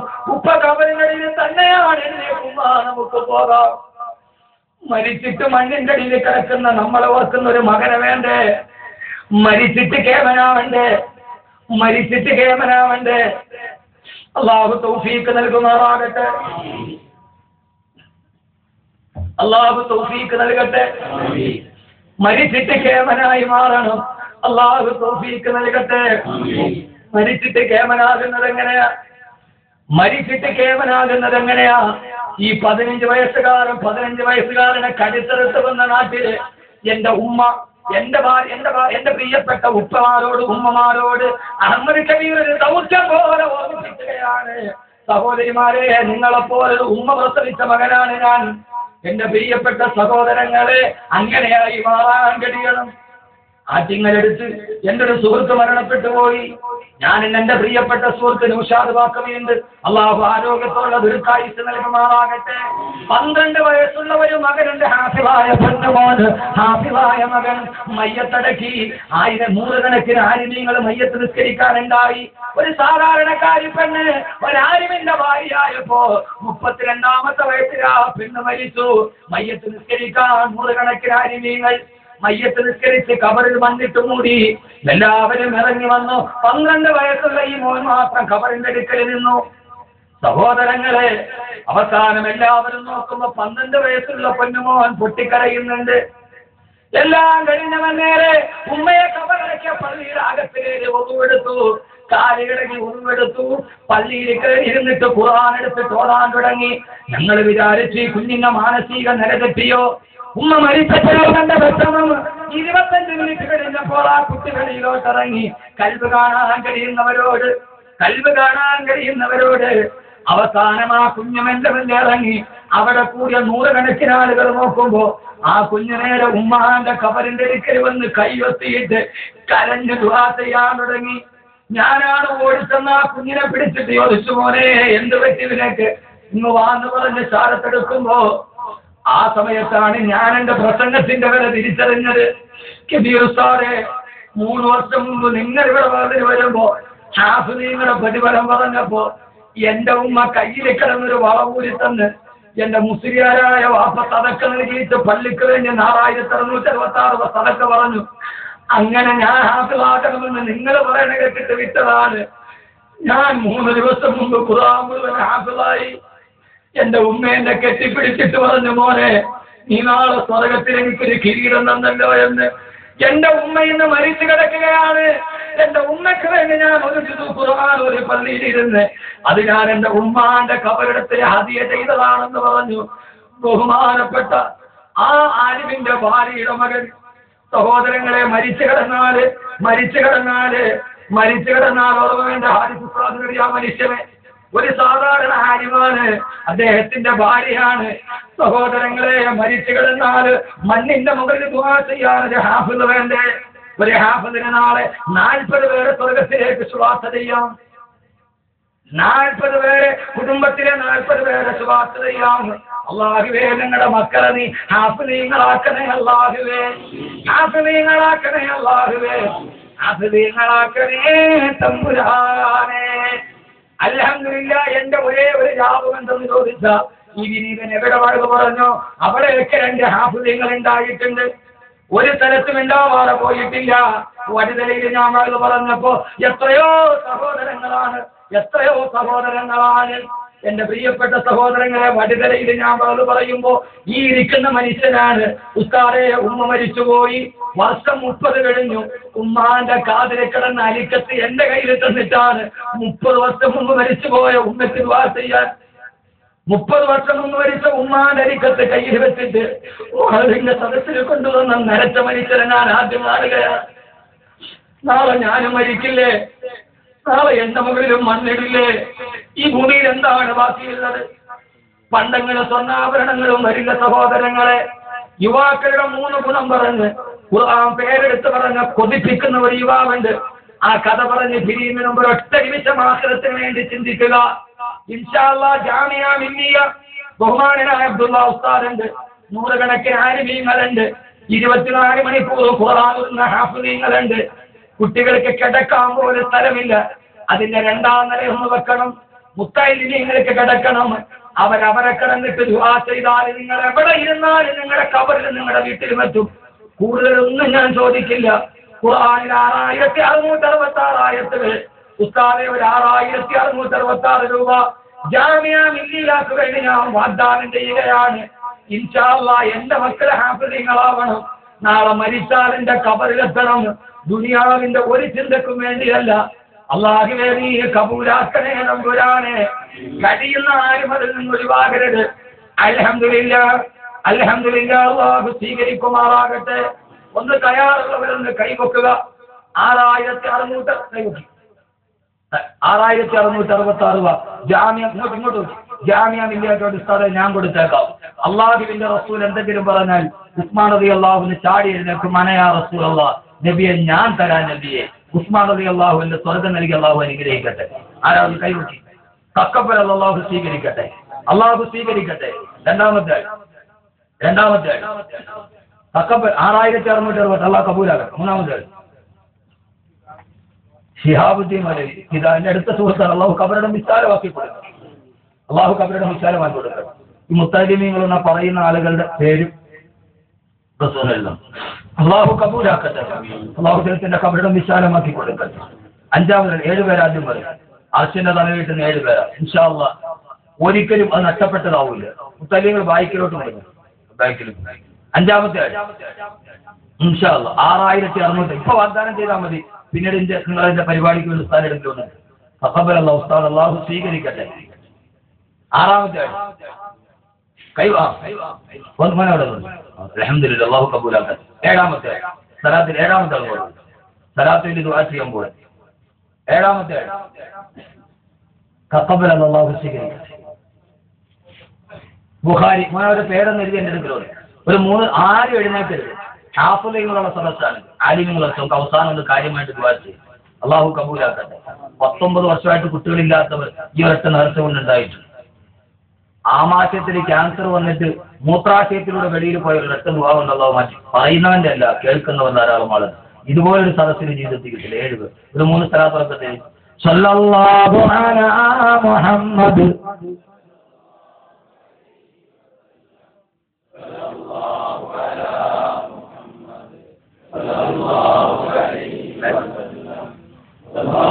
اللهم صل على محمد والآل أهل البيت سلم. കൊച്ചുകുട്ടികൾ സ്ത്രീകളുടെ ഭാഗത്ത് വരും. ഒരു സ്വർണ്ണാഭരണ ഉസ്താദ് എന്റെ മക്കൾക്ക് വരും. അവൻ അങ്ങോട്ട് പോകും. സഹോദരിമാരുടെ അടുത്ത്. അള്ളാഹു കബൂലാക്കട്ടെ. അള്ളാഹു കബൂലാക്കട്ടെ. സഹോദരിമാരുടെ ഭാഗത്ത് അവിടെയുണ്ട് സഹോദരിമാർ. വലുതലെ ഞാൻ പോയത് ഇവിടെ തെറ്റിൽ എത്രയോ സഹോദരിമാരാണ്. എന്റെ പൊന്നു സഹോദരങ്ങൾ, നിങ്ങൾ ഈ കാണുന്ന മനുഷ്യൻ ഒരു ഉമ്മയുടെ തലക്കീടുകളിലുണ്ടായ മകനാണ്. അല്ല പറഞ്ഞാളല്ല. അള്ളാഹു ഉമ്മയ്ക്ക് സ്വർഗ്ഗം നൽകി അനുഗ്രഹിക്കും. ഒരു ഉമ്മ ആഗ്രഹിച്ചപ്പോഴാണ് ഇങ്ങനെ ഒരു മനസ്സിലുണ്ടായത്. നിങ്ങൾ കാണുന്നതിനപ്പുറം എന്റെ ഒരു ജീവിതമുണ്ട്. അത് ശിഹാബുദ്ദീനോട് ചോദിച്ചാൽ പറയും. ഞാൻ പറയുന്നതിനപ്പുറം 16ാമത്തെ വയസ്സിൽ വിവാഹം. 3 വർഷം ഭർത്താവിന്റെ കൂടെ. 3 വർഷം കഴിഞ്ഞ് പിരിയുമ്പോൾ 1.5 വയസ്സുള്ള മകൻ കയ്യിൽ, 6 വയസ്സുള്ള ഒരു ആൺകുട്ടി ഗർഭാശയത്തിന്റെ ഉള്ളിൽ. വൗപ്പയെ കണ്ടിട്ടേ ഇല്ല. വീട്ടിൽ വന്ന് 24 വർഷം കൂലിപ്പണി എടുത്ത് കരിങ്കല്ല് ചുമന്ന് മക്കളെ വളർത്തി. ഒരു മകനെ നന്നായി പഠിപ്പിച്ചു, ഒരു മകനെ ഹാഫിളാവാനും. ആ 2 മക്കൾ അൽഹംദുലില്ലാഹ് അവർ ആഗ്രഹിച്ചതുപോലെ വളർന്നു. ഒരേറ്റ ഇളയാള് ഞാനാണ്. മൂത്താളുമ്മ പഠിപ്പിച്ചു. 24 വർഷം കരിങ്കല്ല് ചുമന്ന് അവസാനം ഹാർട്ടിന്റെ വാൽവിന് പ്രശ്നം ഉണ്ടായി നടക്കാൻ കഴിയാതെ തളർന്നു വീണപ്പെടാൻ എൻ്റെ ഉമ്മ കൂലിപ്പണി. അന്ന് കൂലിപ്പണിക്ക് പോയാൽ കിട്ടുന്ന 25 രൂപയായി. ആ സമയത്ത് വീട്ടിൽ ദാരിദ്ര്യം കാരണത്താൽ രാവിലെ ഞാൻ സ്കൂളിൽ പഠിക്കുമ്പോൾ ബാക്കി വിഷയം ഞാൻ സംസാരിക്കും, എനിക്കില്ലല്ലോ. ഞാൻ 10ാം ക്ലാസ്സിൽ പഠിക്കുമ്പോൾ യൂണിഫോം ഇട്ട് കയറിപ്പോൾ യൂണിഫോം കീറിപ്പോയി 4 ഭാഗം. ഗവൺമെന്റ് സ്കൂളാണ്, ഗവൺമെന്റ് സ്കൂളാണ്. ടീച്ചർ എന്നോട് കെട്ടോട്ട് പറഞ്ഞു പോകുന്നത്. കാരണം സമ്പന്നന്മാർ പഠിക്കുന്ന സ്കൂളാണ്, നന്നായിട്ട് പഠിക്കുന്നതുകൊണ്ട് അഡ്മിഷൻ കിട്ടിയത്. എന്റെ ജ്യേഷ്ഠൻ നന്നായിട്ട് പഠിക്കും, അപ്പൊ അനിയനും പഠിക്കുന്നവർക്ക് തെറ്റിദ്ധാരണ തോന്നിയിട്ടുണ്ടല്ലോ. അങ്ങനെ ഞാൻ അവിടെ പഠിക്കുമായിരുന്നു, ഏറ്റവും നന്നായിട്ട് പഠിക്കുമായിരുന്നു. 10ാം ക്ലാസ് കഴിഞ്ഞിട്ട് ഞാൻ ഓതാൻ പോയത് പഠിക്കാൻ സാമ്പത്തികം ഇല്ലാത്തതുണ്ട്. പക്ഷെ അല്ലാതെ വെറുതെ ആക്കിയില്ല. എന്റെ ജ്യേഷ്ഠൻ എനിക്ക് ഇതിലേടി SSLCക്ക് ഏറ്റവും കൂടുതൽ മാർക്ക് എന്റെ ജ്യേഷ്ഠനായിരുന്നു. പക്ഷെ തുടർ വിദ്യാഭ്യാസത്തിന് പണമില്ലാത്തതുകൊണ്ടാണ് ഗവൺമെന്റ് പോളിടെക്നിക്കിൽ പോകുന്നത്. അന്ന് സ്കൂളിൽ ഉച്ചയ്ക്കഞ്ഞില്ല, ഗവൺമെന്റ് സ്കൂളായിരുന്നു. വൈകുന്നേരം വയറ് കത്തിയിട്ട് സന്ധ്യയാകുമ്പോൾ ഉമ്മ വരും, മംഗലത്തിൽ കഞ്ഞി വെക്കും. 2 മക്കളും ഉമ്മയും കൂടി ഇരുന്നിട്ട് അതിൻ്റെ അകത്ത് കഞ്ഞിവെള്ളം പോലും കുടിക്കും. കൂട്ടത്തിൽ ബിരുദം ഞാനാണ്ട് വിരലിട്ടിട്ട് ഇങ്ങനെ ഇളക്കും, ചോറിന്റെ പറ്റു വല്ലതിനകത്ത് കിട്ടുമെന്നറിയും. അത്രയ്ക്ക് കഷ്ടപ്പെട്ട് വളർക്കുമ്പോഴും അന്ന് ഒരു ചായക്കടയിൽ പോയിട്ട് മേശ തുടയ്ക്കാൻ വേണ്ടി നിന്നാലും അന്ന് 20 രൂപ. ഞങ്ങളുടെ ഉമ്മ ഞങ്ങൾ വിട്ടിട്ടില്ല. കഷ്ടപ്പെട്ട് കിടക്കുമ്പോഴും ഒരു മകൻ ഹാഫിളാവണമെന്ന് ആഗ്രഹിച്ചു, ആലിമാകണമെന്ന് ആഗ്രഹിച്ചു. എന്റെ ജ്യേഷ്ഠൻ സ്വയം പ്രയത്നം കൊണ്ട് ട്യൂഷനൊക്കെ എടുത്ത് പഠിച്ചു, ഡിപ്ലോമ 10ാം റാങ്ക് വാങ്ങിച്ചു. കമ്പനിയിൽ ജോലി ചെയ്യുമ്പോൾ ബിടെക് പ്രൈവറ്റ് ആയിട്ട് എഴുതി ഇപ്പം ബഹ്റൈനിൽ പോയി എഞ്ചിനീയറായി. ഉമ്മയും കൂടെ പോയി. ആ ഉമ്മയ്ക്ക് പിന്നെ ജീവിതത്തിൽ തിരിഞ്ഞു നോക്കേണ്ടി വന്നിട്ടില്ല. അവർക്ക് ആരോഗ്യം കൊടുക്കാൻ അനുഗ്രഹിക്കാൻ. ഇതെന്റെ നാട്, എന്റെ കൂടെ പഠിച്ചവർക്ക് ന്യൂസിലാൻഡ് എന്റെ വീട്ടിൽ വന്നിട്ടുണ്ട്. കരികൊണ്ടൊരു ഒരു തറയിൽ ചോർന്നലിക്കുന്ന ഒരു ഓലപ്പുരയായിരുന്നു എൻ്റെ വീട്. ആ പുരയിൽ അവർ വന്നിട്ടുണ്ട്. ആ കുഞ്ഞു മുസ്ലിം കൊണ്ട് ചോദിച്ചു. അന്ന് എൻ്റെ ഉമ്മ മരിച്ചുപോയ വൈ അബ്ദുൽ ലത്തീഫ് മതി മർക്കതവും മഹാനഗരങ്ങളിൽ കാഞ്ഞാറ് വന്നിന് വരുമ്പോൾ ഇതേപോലെ മകൻ ഹാഫിളാകണമെങ്കിൽ സദഖ ചെയ്യാൻ പറഞ്ഞു. 25 വർഷം കഷ്ടപ്പെട്ടിട്ട് അവരുടെ കയ്യിലുണ്ടായിരുന്നൊരു ചെറിയ മോതിരമാണ്, അത് ഊരിക്കൊടുത്തിട്ടുണ്ട് ഒരു മോൻ ഹാഫിളാവണം. അതിന്റെ നഷ്ടം ഇന്ന് വരെ അവർക്ക് നഷ്ടം ഉണ്ടായിട്ടില്ല. ആ ഒരൊറ്റ മോതിരത്തിലാണ് ഈ മോനുണ്ടായത്. ഇന്ന് ഞങ്ങളുടെ ഉമ്മയ്ക്ക് ഞങ്ങൾ ആവശ്യമുള്ളതൊക്കെ മേടിച്ചു. കഷ്ടപ്പെടാതെ ഉണ്ടാവില്ല സഹോദരങ്ങളെ, ദുനിയാവ് കെട്ടിപ്പിടിച്ചുണ്ടാവില്ല. ഇന്ന് ആ ഉമ്മ ഭാഗ്യവതിയാണ്. കാരണം അഹമ്മദ് കബീർ എവിടെ വാ തുറന്നാലും ഉമ്മയ്ക്ക് വേണ്ടി ദുആ ചെയ്ത് വായടക്കില്ല. അങ്ങനെ ഒരു മകനെ സൃഷ്ടിക്കണം. അള്ളാഹു 6666 7 സഹോദരങ്ങളാണ് ഉള്ളത്. അള്ളാഹു ഉപ്പമാർക്ക് അള്ളാഹു ലാഭമല്ല മക്കൾ നൽകട്ടെ. അള്ളാഹു ലാഭമുള്ള മക്കളെ നൽകട്ടെ.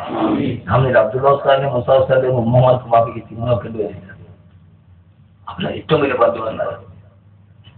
ഈ ഉസ്താദന്മാരും ഷാഹുദ്ദീൻ വാപ്പയ്ക്ക് വേണ്ടിയാണ് പറഞ്ഞത്. ഒരു മകന് അങ്ങനെ തോന്നിയെങ്കിലും അള്ളാഹു കബൂലാക്കട്ടെ. അതുകൊണ്ട് സഹോദരങ്ങൾ ഒരു സ്വണ്ണാവ് ഇൻഷാ അല്ലാഹ് അഹമ്മദ് എവിടെ വളർന്നു പറഞ്ഞാലും ഈ ദുആ ഉണ്ടാവും. നിങ്ങൾ എവിടെ കിടന്ന് ഉറങ്ങിയാലും എവിടെ പോയാലും. ഇന്ന് ഞാൻ എന്റെ പകർ പറയുന്നത്, ഇന്ന് ഖത്തറിൽ നിന്ന് വിളിച്ചിട്ടാണ് കൊട്ടിയത്തുള്ള തജീബ് അലി എന്ന് പറയുന്ന ഒരു കുട്ടി നെറ്റിൽ എന്റെ പ്രശ്നങ്ങൾ ഉസ്താദ് 6666 എന്ന ഉസ്താദിന്റെ അക്കൗണ്ടിൽ അയച്ചു തരാം, എന്റെ മക്കൾക്ക് വല്ലതും വിചാരിച്ചു. ഞാൻ എന്റെ അക്കൗണ്ടിൽ അയക്കണ്ട, ഞാൻ സ്ഥാപനത്തിന്റെ അക്കൗണ്ട് തരാം, ഒന്നും അക്കൗണ്ട് അള്ളാഹു സ്വീകരിക്കട്ടെ. അതുകൊണ്ട് ഇതുപോലുള്ള വകതിന്റെ സദസ്സിലാണ് ഉണ്ടായത്. 3 സലാത്ത് ആത്മാർത്ഥമായിട്ട് ചൊല്ലാം.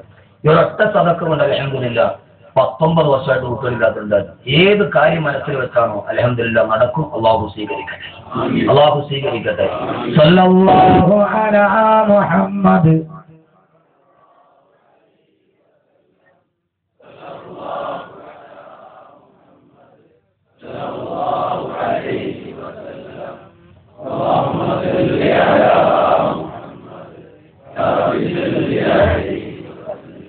الحمد لله رب العالمين. اللهم صل على سيدنا محمد وعلى آل سيدنا ومولانا محمد. ربنا ظلمنا أنفسنا وإن لم تغفر لنا وترحمنا لنكونن من الخاسرين. അർഹമറഹീമായ അല്ലാഹുവേ, പരമദയാലുവായ തമ്പുരാനെ, അല്ലാഹുവേ ഞങ്ങളുടെ പാപങ്ങളെല്ലാം നീ പുറത്തു മാപ്പാക്കണേ അല്ലാ. ഭാവി ജീവിതം പാപരഹിതമാക്കണേ തമ്പുരാനെ. പൈശാചിക ദുർബോധനത്തിൽ ഞങ്ങളാരെയും നീ പെടുത്തല്ലേ അല്ലാഹുവേ.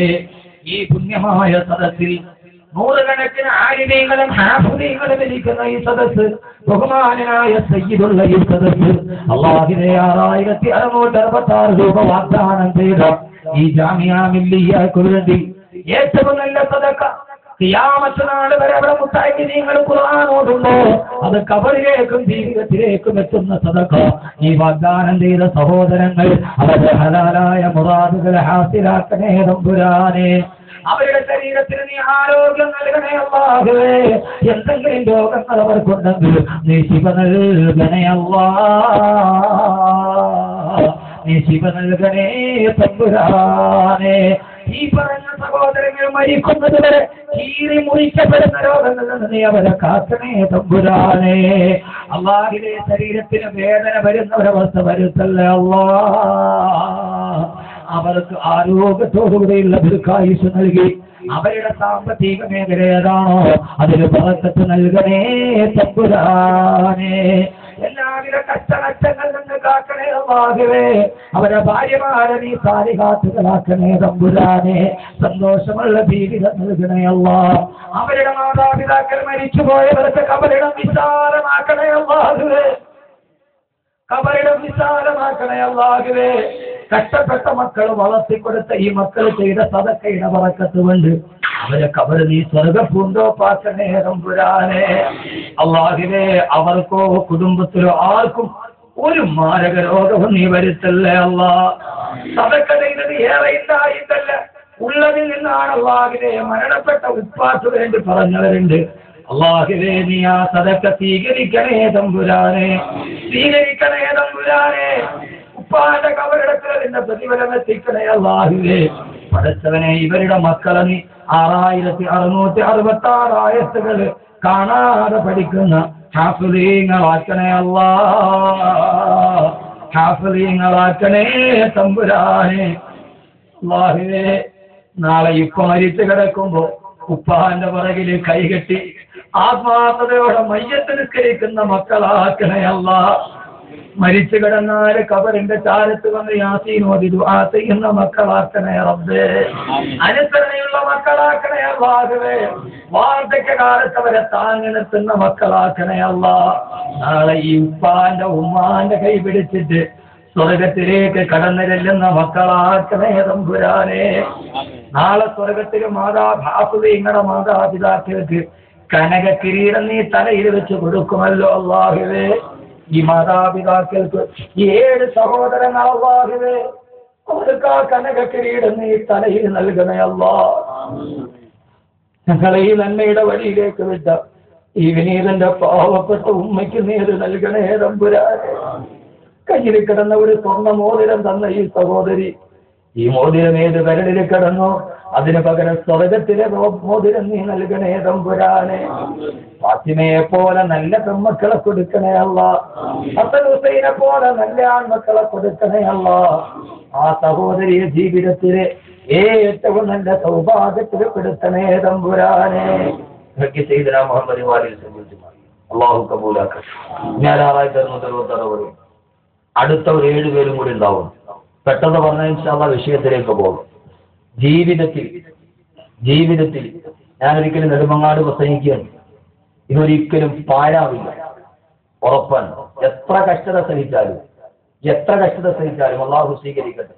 സഹോദരിമാരെ പറഞ്ഞ് സ്വർണ്ണാഭരണം മേടിച്ചിട്ട് കൊച്ചു ഹാഫിളീങ്ങളെന്ന് പറഞ്ഞു മക്കളെന്ന് പോയിട്ട് തരും. അല്ലാഹു കബൂലാക്കട്ടെ. നിർബന്ധ പിരിവൊന്നുമില്ല. ഇവിടെ എത്തിച്ചാൽ മതി. അല്ലാഹു സ്വീകരിക്കട്ടെ. ഈ സദഖ വല്ലാത്ത സദഖയാണ്. പക്ഷെ ഒരു കാര്യം ഉറപ്പ്, അഹ്മദ് കബീർ എവിടെ വളർന്നു പറഞ്ഞാലും 6666 വരെ എല്ലാ സദസ്സുകളും കൂടും.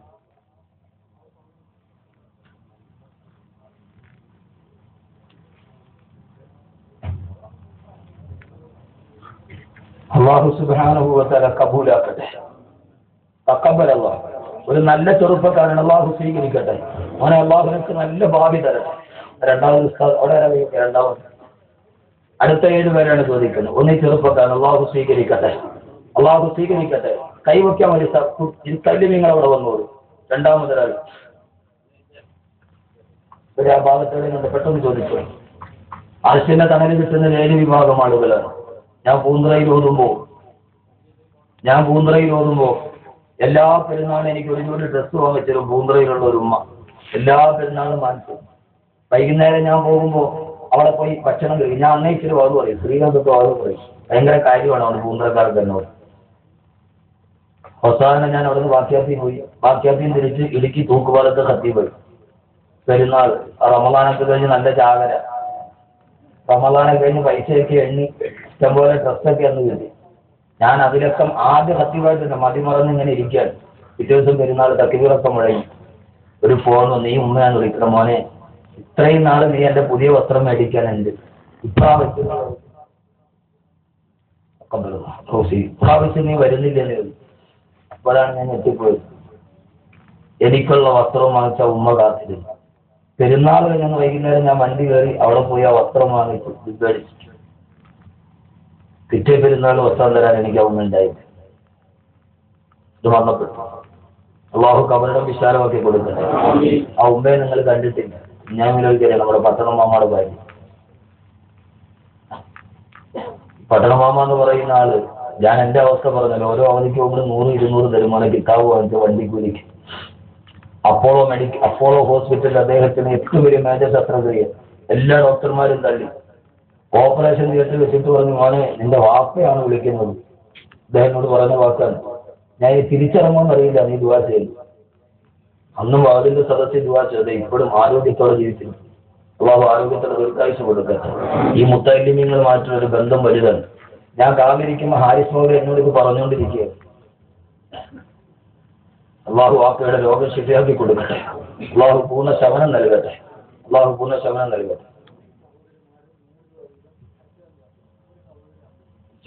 സഹോദരന്മാർ, അത് ഞാൻ അവസാനം വായിക്കുന്നുണ്ട്. ഒരു മോതിരം കൂടി സംഭാവന അള്ളാഹു സ്വീകരിക്കട്ടെ. ഈ മുത്ത ഹാരിസ് മൗലവി എന്നോട് പറഞ്ഞുകൊണ്ടിരിക്കുകയാണ്, ഓരോ വക്കത്തിനും ദുആ ചെയ്യുമ്പോൾ ആ ദുആ നിങ്ങളുടെ വീട്ടിലെത്തും. ഞങ്ങൾക്ക് വേണ്ടി ദുആ ചെയ്യാം. അള്ളാഹു കബറിടം വിശാലമാക്കി കൊടുക്കട്ടെ. അള്ളാഹു ഒരു മോതിരം കൂടി ഒരു സഹോദരി സംഭാവന അള്ളാഹു സ്വീകരിക്കുമാറാകട്ടെ. ഒരു 3 സ്വലാത്ത് ചൊല്ലി. സല്ലല്ലാഹു അലാ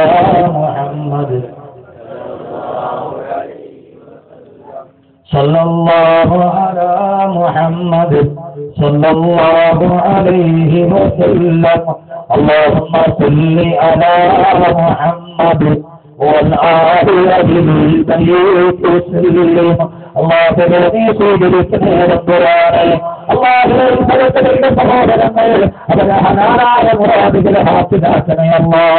എന്തെങ്കിലും പ്രയാസങ്ങളുണ്ടെങ്കിൽ കരുണക്കടലേ കരുണാമയനെ തമ്പുരാനെ നീ മാറ്റി കൊടുക്കണേ അല്ലാഹുവേ. മരണപ്പെട്ട പോലുകളുടെ കബറിട പ്രതിഫലം നീ എത്തിച്ചു നൽകി അനുഗ്രഹിക്കണേ തമ്പുരാനെ. അല്ലാഹുവേ, ഈ സ്വർണ്ണമൂല്യ സദഖ ചെയ്ത സഹോദരി ഏറ്റവും എന്റെ മക്കളാക്കി അല്ലാഹുവേ ഒരു കുഞ്ഞു മോളുടെ കയ്യിൽ കിടന്ന സ്വർണ്ണാഭരണമാണ്. ആ മോളെ നീ കൈകളല്ലേ തമ്പുരാനെ. ആരോഗ്യത്തോടെ ശരീരസുഖത്തോടെ അല്ലാഹുവേ നീ ജീവിപ്പിക്കണേ തമ്പുരാനെ. ആ ഉമ്മയ്ക്ക് ഏറ്റവും കൈകൾ നൽകുന്ന മകളാക്കണേ അല്ലാഹുവേ, മക്കളാക്കണേ തമ്പുരാനെ. അല്ലാഹുവേ, അവരുടെ കൈ പിടിക്കുന്ന ആ ഉമ്മയുടെ കണ്ടുകളമേകുന്ന മക്കളാക്കണേ അല്ലാഹ്. അവരെയും ഭർത്താവിനെയും മക്കളെയും മരിക്കുന്നത് വരെ കണ്ണു നിറയാതെ കല്ല് പറയാതെ ജീവിപ്പിക്കണേ തമ്പുരാനെ. നാളെ ഫാത്തിമ സ്വർഗത്തിൽ ഈ സ്വർണ്ണാഭരണം ധരിച്ചു ജീവിക്കാൻ അല്ലാഹുവേ നീ തൗഫീഖ് നൽകണേ തമ്പുരാനെ.